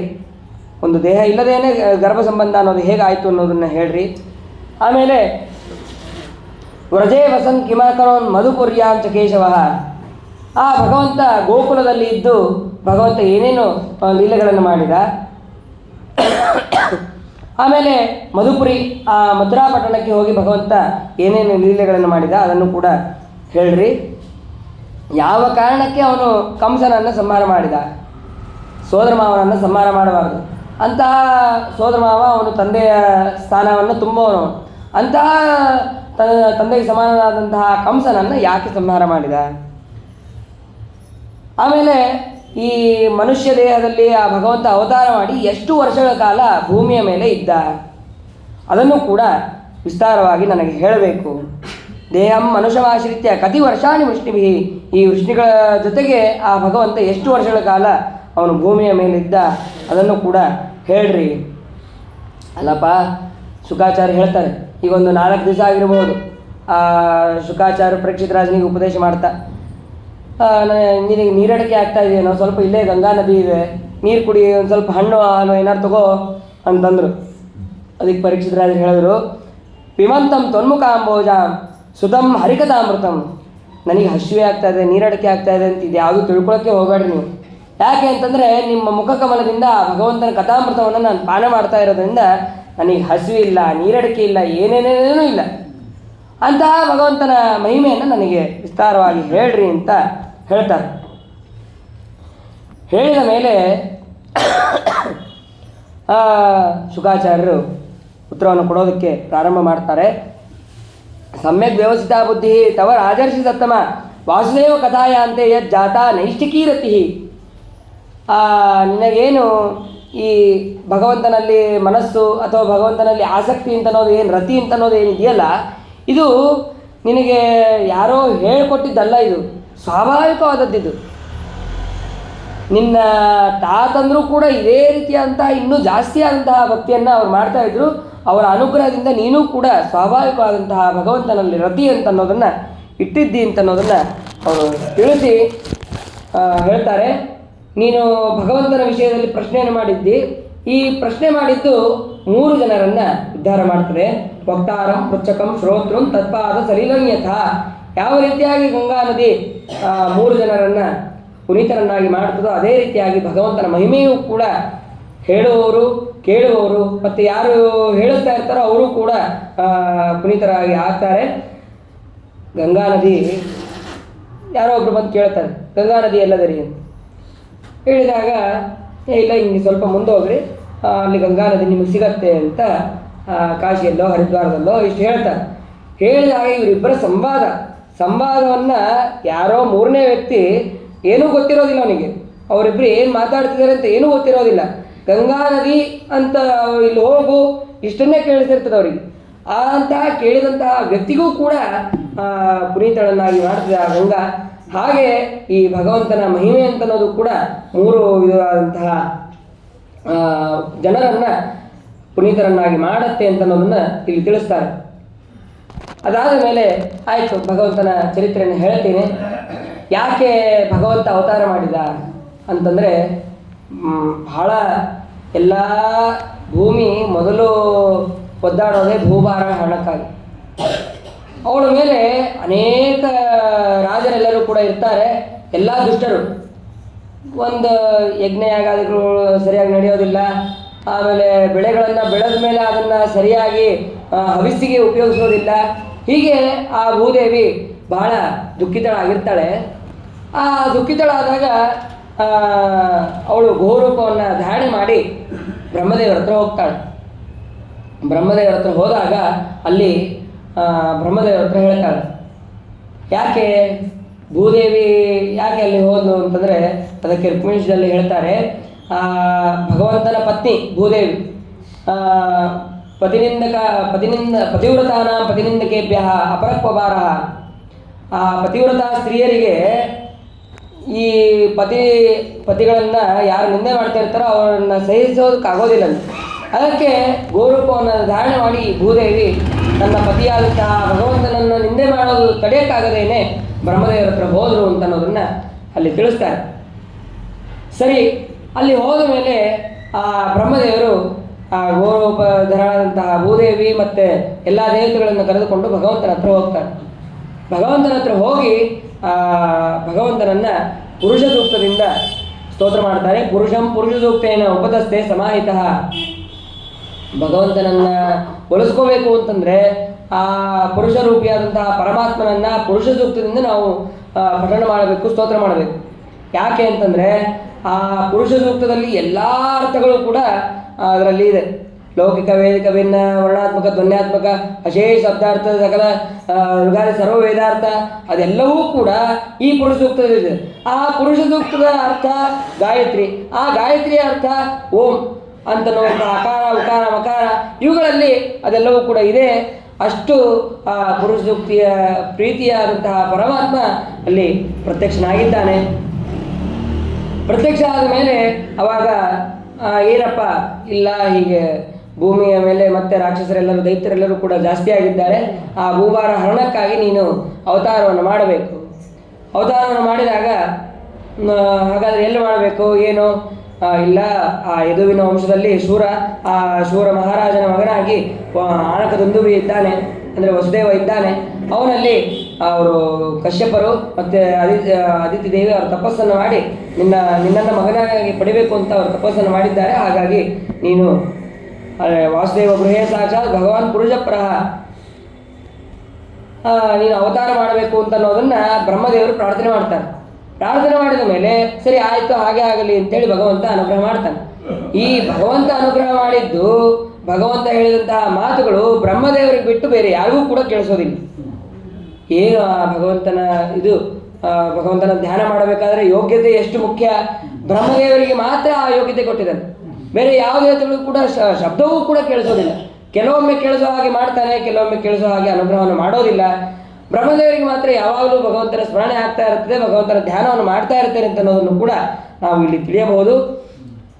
ಅದಾದ ಮೇಲೆ ಭಗವಂತನ ಮಾತನ್ನ ಈ ಬ್ರಹ್ಮದೇವರು ಹೇಳ್ತಾರೆ. ಆ ವಸುದೇವನ ಮನೆಯಲ್ಲಿ ಭಗವಂತ ಅವತಾರವನ್ನು ಮಾಡ್ತಾರೆ. ಹಾಗಾಗಿ ಆ ಭಗವಂತನ ಅವತಾರಕ್ಕಾಗಿ ನೀವೆಲ್ಲರೂ ಕೂಡ ಬೇಗನೆ ಅವನ ಸೇವೆಗಾಗಿ ನೀವು ಅವತಾರವನ್ನು ಮಾಡಿರಿ ಅಂತ ಹೇಳಿ ಬ್ರಹ್ಮದೇವರು ಆದೇಶವನ್ನು ಮಾಡ್ತಾರೆ. ಆದೇಶವನ್ನು ಮಾಡಿದಾಗ ಅದೇ ರೀತಿಯಾಗಿ ಎಲ್ಲ ದೇವತೆಗಳು ಕೂಡ ಭಗವಂತನ ಸೇವೆಗಾಗಿ ಅಂತ ಮೊದಲು ಹುಟ್ಟಿದವರು ಕೆಲವೊಬ್ರು, ಆಮೇಲೆ ಹುಟ್ಟಿದವರು ಕೆಲವೊಬ್ರು, ಯಾರ್ಯಾರು ಹುಟ್ಟಿದ್ರು ಅಂತ ಅನ್ನೋದನ್ನ ಹಿಂದೆ ನಾವು ತಿಳಿದ್ವಿ. ಎಲ್ಲರೂ ಕೂಡ ದೇವತೆಗಳ ಸ್ವರೂಪದವರೇ. ಇದರಲ್ಲಿ ಭಗವಂತ ಹುಟ್ಟೋಕ್ಕಿಂತ ಮುಂಚೆ ಹಿಂಗೆ ಭಗವಂತ ಅವತಾರ ಮಾಡ್ತಾನೆ ಅಂತನ್ನುವಂತಹ ವಿಷಯ ಗೊತ್ತಾದ ತಕ್ಷಣ ಈ ಕುಬೇರ ಅವನು ಭಗದತ್ತನಾಗಿ ಹುಡ್ತಾನೆ. ಯಾಕೆ ಅಂತಂದರೆ ಆ ಕುಬೇರನ ಒಂದು ಕುದುರೆಯನ್ನು, ಸುಪ್ರತೀಕ ಅಂತನ್ನುವಂಥ ಕುದುರೆಯನ್ನು ಅಪಹಾರ ಮಾಡಿರ್ತಾನೆ. ಅದಕ್ಕೆ ನರಕಾಸುರ ಅಪಹಾರ ಮಾಡಿರ್ತಾನೆ. ಅದಕ್ಕಾಗಿ ಅವನ ಮಗನಾಗಿ ಭಗದತ್ತ, ನಾನು ಹಸುರಾಗಿ ಹುಟ್ಟಿದ್ರೂ ಪರವಾಗಿಲ್ಲ, ನನಗೆ ನನ್ನ ಕುದುರೆ ಬೇಕು ಅಂತನ್ನುವಂಥ, ಆದರೆ ಅವನು ಭಗವಂತನ ಭಕ್ತನೇ. ಅಲ್ಲಿ ಅವನು ಅವತಾರವನ್ನು ಮಾಡಿರ್ತಾನೆ. ಉಳಿದಂತಹ ಎಲ್ಲ ದೇವತೆಗಳು ಕೂಡ ಹಾಗೆ ಅವತಾರವನ್ನು ಕೂಡ ಮಾಡಿರ್ತಾರೆ. ಇದಾದ ಮೇಲೆ ಈ ಕಡೆ ಶೂರಸೇನ, ಅವನ ಮಗನಾದಂತಹ ವಸುದೇವ, ಉಗ್ರಸೇನ ಅವನ ಮಗಳಾದಂತಹ ದೇವಕಿ, ದೇವಕನ ಮಗಳು ದೇವಕಿ, ಆ ದೇವಕಿಯನ್ನು ವಸುದೇವನಿಗೆ ಕೊಟ್ಟು ಮದುವೆಯನ್ನು ಮಾಡಿರ್ತಾರೆ. ಮಾಡಿದಾಗ ಬಹಳ ವಿಜೃಂಭಣೆಯಿಂದ ಮದುವೆಯನ್ನು ಮಾಡಿರ್ತಾರೆ. ಮಾಡಿದ ಮೇಲೆ ಕಂಸ ಅವನಿಗೆ ತಂಗಿಯ ಮೇಲೆ ಬಹಳ ಪ್ರೀತಿ, ಎಲ್ಲ ಸಿಕ್ಕಾಪಟ್ಟೆ ಪ್ರೀತಿ. ಆ ಪ್ರೀತಿಯಿಂದ ಅವನು ನಾನೇ ಹೋಗಿ ಅವನ ರಾಜ್ಯಕ್ಕೆ ಬಿಟ್ಟು ಬರ್ತೀನಿ ಅಂತ ಹೇಳಿ ಕರೆದುಕೊಂಡು ಹೋಗ್ತಾ ಇರ್ತಾನೆ. ಎಷ್ಟೋ ಆನೆಗಳು, ಎಷ್ಟೋ ಕುದುರೆಗಳು, ಎಷ್ಟೋ ಪದಾತಿಗಳು ಎಲ್ಲರನ್ನೂ ಆ ವಸುದೇವನಿಗೆ ಕೊಟ್ಟು ನಾನೇ ಬಿಟ್ಟು ಬರ್ತೀನಿ, ನಾನೇ ಸಾರಥ್ಯವನ್ನು ಇಸ್ಕೊಂಡು ಬಿಟ್ಟು ಬರ್ತೀನಿ ಅಂತ ಹೇಳಿ ಕಂಸ ಕರೆದುಕೊಂಡು ಹೋಗ್ತಾ ಇರ್ತಾನೆ. ಹೋಗಬೇಕಾದ್ರೆ ಬಹಳ ಖುಷಿಯಿಂದ ಇರ್ತಾನೆ ಆ ಕಂಸ. ಹೋಗಬೇಕಾದ್ರೆ ಆಕಾಶವಾಣಿ ಆಗತ್ತೆ. ಪತಿಪ್ರಗ್ರಹಿಣಂ ಕಂಸಂ ಆವಾಸ್ಯ ಅಶರೀರವಾಗಿ ಅಸ್ಯಾ ಸ್ಪಷ್ಟಮ ಗರ್ಭೋ ಹಂತಾಯಾಮ್ ನಾಸೇ ಬುಧ. ನೀನು ಎಷ್ಟು ಪ್ರೀತಿಯಿಂದ ಸಹೋದರಿ ಅಂತಂದು ನೀನೇನು ಕರ್ಕೊಂಡು ಹೋಗ್ತಾ ಇದೆಯಲ್ಲ, ಆದರೆ ಈ ದೇವಕಿಯ ಗರ್ಭದಲ್ಲಿ ಇವಳ 8ನೇ ಗರ್ಭವು ನಿನಗೆ ಮೃತ್ಯು ಆಗಲಿದೆ ಅಂತನ್ನುವಂತಹ ಅಶರೀರವಾಣಿ ಆಗತ್ತೆ. ಅಲ್ಲ, ಸುಮ್ಮನೆ ಸುಖವಾಗಿ ಕರ್ಕೊಂಡು ಹೋಗ್ತಾ ಇದ್ರು, ಕರ್ಕೊಂಡು ಹೋಗೋದು ಬಿಟ್ಟು ಈ ಅಶರೀರವಾಣಿ ಯಾಕೆ ಆಗಬೇಕಾಗಿತ್ತಲ್ಲಿ ಅಂತಂದರೆ, ಅದಕ್ಕೆ ಶ್ರೀಮದಾಚಾರ್ಯ ಮಹಾಭಾರತ ಅರ್ಪಣೆದ ಒಂದು ವಾಕ್ಯ, ಸೋದರ ಮಾವನನ್ನು ಕೊಲ್ಲಬಾರದು, ತಂದೆಗೆ ಸಮಾನ. ತಂದೆಗೆ ಅಂದರೆ ಎಷ್ಟು ತಂದೆ ತಾಯಿಗಳಿರ್ತಾರೋ, ತಂದೆ ತಾಯಿಯ ನೆಕ್ಸ್ಟು ಆ ಸೋದರ ಮಾವನನ್ನು ಸುಮ್ಮನೆ ಕೊಂದ ಅಂತನ್ನುವಂತಹ ಅಪರಾಧ ಅದು ಕೃಷ್ಣನಿಗೆ ಬರಬಾರ್ದು ಅಂತ ಅನ್ನೋದಕ್ಕೆ ಅವನು ಏನಾದ್ರು ದೋಷ ಮಾಡಿರಬೇಕು. ಆ ದೋಷ ಏನು ಅಂತಂದರೆ ತನ್ನ ತಂದೆ ತಾಯಿಗಳಿಗೆ ಕೊಟ್ಟಂತಹ ದೋಷ, ಶಿಕ್ಷೆ ಇರ್ಬೋದು, ಅವರನ್ನು ಕಾರಾಗೃಹದಲ್ಲಿಟ್ಟಂತಹ ದಿವಸಗಳಿರ್ಬೋದು, ಅವರಿಗೆ ಕೊಟ್ಟಂತಹ ಶಿಕ್ಷೆ, ಇದೆಲ್ಲ ಕಾರಣದಿಂದ ನನ್ನ ತಂದೆ ತಾಯಿ ಬದಲು ಆಮೇಲೆ ಸೋದರ ಮಾವ ತಂದೆ ತಾಯಿಗಳಿಗೆ ಶಿಕ್ಷೆ ಕೊಟ್ಟಿದ್ದಕ್ಕೆ ಇವನು ಮತ್ತೆ ಎಷ್ಟೋ ವಿಧವಂತಹ ದುಷ್ಟರನ್ನು ಕಳಿಸ್ತಾನೆ, ಎಲ್ಲ ಶಿಷ್ಟರನ್ನು ಸಂಹಾರ ಮಾಡಿರಿ ಅಂತಂದು. ಆ ಕಾರಣದಿಂದಲೂ ಕೂಡ ಭಗವಂತ ಆ ಕಂಸನನ್ನು ಸಂಹಾರ ಮಾಡಿದ್ದು ಯುಕ್ತವೇ ಆಗಿದೆ ಅಂತ ಅನ್ನೋದನ್ನು ತಿಳಿಸ್ತಾರೆ. ವಿನಾಪರಾಧಂ ನತದೋ ಗರೀಯಸೋ ನಮಾತುಲೋ ವದ್ಯತಾಮೇತಿ ವಿಷ್ಣೋ ಲೋಕಸ್ಯ ಧರ್ಮ ಅನುವರ್ತತೋತಃ ಪಿತ್ರೋರ್ ವಿರೋಧಾರ್ಥ ಮುವಾಚ ವಾಯು. ಈ ಆಕಾಶವಾಣಿ ಯಾಕಾಯಿತು ಅಂತಂದರೆ ಇವನು ತಂದೆ ತಾಯಿಗಳ ದ್ರೋಹವನ್ನು ಮಾಡಬೇಕು. ಆ ದ್ರೋಹ ಮಾಡೋದ್ರಿಂದ ಭಗವಂತನಿಗೆ ಅಪರಾಧ ಅಂತ ಅನ್ನೋದು ಬರೋದೇ ಇಲ್ಲ. ಹಾಗಾಗಿ ಅದನ್ನು ಲೋಕಕ್ಕೆ ತಿಳಿಸ್ಬೇಕಾಗಿದೆ, ಇವನು ಮಾಡುವಂತಹ ಅಪರಾಧಗಳನ್ನು ಲೋಕಕ್ಕೆ ತಿಳಿಸ್ಬೇಕಾಗಿದೆ. ಹಾಗಾಗಿ ಭಗವಂತ ಮಾಡಿದ ಅಂತನ್ನೋದನ್ನು ಆಕಾಶವಾಣಿ ರೂಪದಲ್ಲಿ ಅಲ್ಲಿ ಹೇಳಿಸ್ದ ಅಂತನ್ನೋದನ್ನು ತಿಳಿಬೇಕು. ಸರಿ, ಯಾವಾಗ ಇಷ್ಟೋ ತನಕ ತನ್ನ ತಂಗಿ ಅಂತನ್ನುವಂತಹ ಪ್ರೀತಿ ಇತ್ತು, ತನ್ನ ಮೃತ್ಯು ಅಂತ ಗೊತ್ತಾದ ತಕ್ಷಣ ಇಷ್ಟೋ ತನಕ ಪ್ರೀತಿ ಇದ್ದಿದ್ದು ಹೋಗಿ ತಾನು ಉಳಿಬೇಕಪ್ಪ, ಇನ್ನು ಅವ್ರು ಏನಾದರೂ ಆಗಲಿ ನನ್ನ ಜೀವನ ಉಳಿಸ್ಕೋಬೇಕು. ಇದು ಆ ಕಂಸನಿಗೆ ಜೋರಾಗಿ ಭಯ ಶುರುವಾಗಿದೆ. ಅವಾಗ ಆ ಶುರುವಾದ ತಕ್ಷಣ ತನ್ನ ಪ್ರೀತಿ ಗೀತಿ ಇದು ಯಾವುದನ್ನು ನೋಡದೆ ಆ ಖಡ್ಗವನ್ನು ತೆಗೆದು ಆ ದೇವಕಿಯನ್ನು ನಾನು ಸಂಹಾರ ಮಾಡ್ತೀನಿ ಅಂತ ಹೇಳಿ ಹೋಗ್ತಾ ಇದ್ದಾರೆ. ಹೋದಾಗ ಅವಾಗ ವಸುದೇವ ಹೇಳ್ತಾನೆ, ನೀನು ಇವಳಲ್ಲಿ ಹುಟ್ಟುವಂತಹ ಗರ್ಭದಾನೇ ನಿನ್ನಿಂದ ನಿನಗೆ ಮೃತ್ಯು ಆಗೋದು, ಇವಳಿಂದನೇ ಏನಲ್ಲಲ್ಲ, ಹಾಗಾದರೆ ಇವಳನ್ನು ಬಿಟ್ಟುಬಿಡು ಅಂತ ಪ್ರಾರ್ಥನೆ ಮಾಡ್ತಾನೆ. ಏನು ಪ್ರಾರ್ಥನೆ ಮಾಡಿದ್ರು ಇಲ್ಲ, ನಾ ಇವಳನ್ನು ಸಂಹಾರ ಮಾಡೋನೇ, ನಾನು ಸಂಹಾರ ಮಾಡಿದ್ರೆ ನನಗೆ ತೃಪ್ತಿ ಆಗುತ್ತೆ, ನಾನು ಹಾಗಾದ್ರೆ ಸಂಹಾರ ಮಾಡ್ತೀನಿ ಅಂತಂದು ಅವನು ಜೋರಾಗಿ ಹಠ ಮಾಡ್ಕೊಂಡು ನಿಂತಿದ್ದಾನೆ. ನಿಂತಾಗ ಆವಾಗ ವಸುದೇವ ಹೇಳ್ತಾನೆ, ಇವರಿಂದ ಹುಟ್ಟುವಂಥ ಮಕ್ಕಳಿಂದ ತಾನೇ ನಿನಗೆ ಭಯ, ಇವಳಿಂದ ಅಲ್ಲಲ್ಲ, ಹಾಗಾದರೆ ಇವಳನ್ನು ಬಿಟ್ಟುಬಿಡು, ಇವಳಲ್ಲಿ ಹುಟ್ಟುವಂತಹ ಎಲ್ಲ ಮಕ್ಕಳನ್ನು ಕೂಡ ನಾನು ನಿನಗೆ ಕೊಡ್ತೀನಿ. ಅಲ್ಲ, ಈ ಮಾತನ್ನು ಯಾಕೆ ಹೇಳಬೇಕಾಗಿತ್ತು ಅವನು? ಮಕ್ಕಳನ್ನ ಕಳ್ಕೊಳ್ಳುವಂತಹ ಭಯ ಅಂತ ಅವನಿಗೆ ಹಾಗೇ ಆಗ್ತದಲ್ಲ, ಮಕ್ಕಳು ಹೋಗ್ತದಲ್ಲ ಅಂತನ್ನುವಂಥ ದುಃಖ ಅವನಿಗೆ ಆಗತ್ತಲ್ಲ. ಹೆಂಡತಿಯನ್ನು ಕಳ್ಕೊಂಡಿದ್ರೆ ಇನ್ನೊಂದು ಯಾವುದೋ ಮದುವೆ ಆಗ್ಬೋದಾಗಿತ್ತು, ಈ ಹೆಂಡತಿ ಇಲ್ಲ ಅಂದರೆ ಇನ್ನೊಂದು ಹೆಂಡತಿ ಮದುವೆ ಆಗ್ಬೋದಾಗಿತ್ತು. ಆದರೆ ಹುಟ್ಟುವಂತಹ ಮಕ್ಕಳನ್ನು ಕೊಡ್ತೀನಿ ಅಂತ ಯಾಕೆ ಮಾತು ಹೇಳ್ದ ಅಂತಂದರೆ, ಅಲ್ಲಿ ತಿಳಿಬೇಕು, ಅಷ್ಟರೊಳಗೆ ಈ ಮಗು ಆಗೋದ್ರೊಳಗೆ ಏನಾದರೂ ಈ ಕಂಸನೇ ಸತ್ತ ಅಥವಾ ನಾವು ಮಕ್ಕಳನ್ನೇ ಆಗಲಿಲ್ಲ ಅಂತಂದರೆ ಹೆಂಡತಿನಂತೂ ಉಳಿಸ್ಕೊಂಡಂಗೆ ಆಯ್ತಲ್ಲ, ಅಥವಾ ಕಂಸ ಸತ್ತ ಅಂತಂದರೆ ಅವಾಗೂ ಹೆಂಡತಿ ಉಳಿದ್ಲು, ಅಥವಾ ಮಕ್ಕಳಾಗಿಲ್ಲ ಅಂತಂದ್ರೂ ಹೆಂಡತಿ ಉಳಿದ್ಲು. ಆದ್ದರಿಂದ ಬೀಸೋದೊಣಿ ತಪ್ಪಿದರೆ 100 ವರ್ಷ ಆಯಸ್ಸು ಅಂತನ್ನುವಂತಹ ಇದರಿಂದ ನಾನು ಇವಳಲ್ಲಿ ಹುಟ್ಟುವಂತಹ ಮಕ್ಕಳನ್ನು ನಾನು ನಿನಗೆ ಕೊಡ್ತೀನಿ ಅಂತನ್ನುವಂತಹ ಮಾತನ್ನು ಹೇಳಿ ಅವನು ಕಂಸನನ್ನು ಸಮಾಧಾನ ಮಾಡ್ತಾನೆ. ಹಾಗಾದರೆ ಇವಳಲ್ಲಿ ಹುಟ್ಟುವಂತಹ ಮಗನನ್ನು ಕೊಡ್ತೀಯಾ, ಸರಿ ಅಂತ ಹೇಳಿ ಅವಳನ್ನು ಅವರಿಬ್ಬರನ್ನು ಕೂಡ ಬಂಧನದಲ್ಲಿ ಇಟ್ಟು ಕಾರಾಗೃಹದಲ್ಲಿ ಇಟ್ಟಿದ್ದಾನೆ. ಅದಾದ ಮೇಲೆ ಅದೇ ರೀತಿಯಾಗಿ ಆ ಭಗವಂತನ ಪ್ರೇರಣೆಯಂತೆ 1 ವರ್ಷಕ್ಕೆ ಮಗು ಆಗಿದೆ. ಕೀರ್ತಿವಂತಂ ಪ್ರಥಮಜಂ ಕಂಸಾಯ ನಕದುಂದುಭಿಹಿ. ಹುಟ್ಟಿದ ತಕ್ಷಣ ಸೀದಾ ಹೋಗಿ ಕಂಸನ ಹತ್ರ ಕೊಡೋದಕ್ಕೆ ಅಂತ ಹೋಗ್ತಾನೆ. ಇದು ಯಾರು ವಸುದೇವ ಮೊದಲನೇ ಹೆಸರುಗಳನ್ನೆಲ್ಲ ಹಿಂದೆ ಕೇಳಿದರೆ, ಹುಟ್ಟಿದ ತಕ್ಷಣ ಹೆಸರಿಟ್ಟಿತ್ತ, ನಾಮಕರಣ ಆಗಿತ್ತ, ಅದು ಇವೆಲ್ಲ ತೊಂದರೆ ಆಗಬಾರ್ದು ಅಂತ ಅನ್ನೋದಕ್ಕೆ ವೇದವ್ಯಾಸರು ಮೊದಲೇ ಹೇಳ್ಬಿಟ್ಟಿದ್ದಾರೆ ಹೆಸರುಗಳನ್ನ. ಕೀರ್ತಿವಂತ ಅವನು ಮೊದಲನೇದವನು, ಆ ಮಗುವನ್ನು ಕೊಡೋದಕ್ಕೆ ಅಂತ ಅಲ್ಲಿ ಹೋಗಿದ್ದಾರೆ ವಸುದೇವ. ಹೋದ ತಕ್ಷಣ ಅಲ್ಲಿ ಹೇಳ್ತಾರೆ, ಅರ್ಪಯಾಮಾಸ ಕೃತ್ರೇಣ ಸೋನೃತ ಅತಿ ವಿಫಲ. ಆ ಕಂಸನ ಭಯದಿಂದ ಅವನು ಹೆದರಿ ಅವನು ಕೊಡೋದಕ್ಕೆ ಅಂತ ಹೋದ. ಕಂಸನ ಭಯ ಎಲ್ಲಿತ್ತು ಅವನಿಗೆ? ಕಂಸನ ಭಯ ಇದ್ದಿದ್ದೇ ಆದರೆ ಕೃಷ್ಣನನ್ನು ಕೊಡಬೇಕಾಗಿತ್ತು. ಕೃಷ್ಣ ಹುಟ್ಟೋದು, ಕೃಷ್ಣನ ಎಲ್ಲ ಉಳಿದಂತಹ 6 ಜನ ಮಕ್ಕಳನ್ನು ಕೊಡ್ತಾನೆ.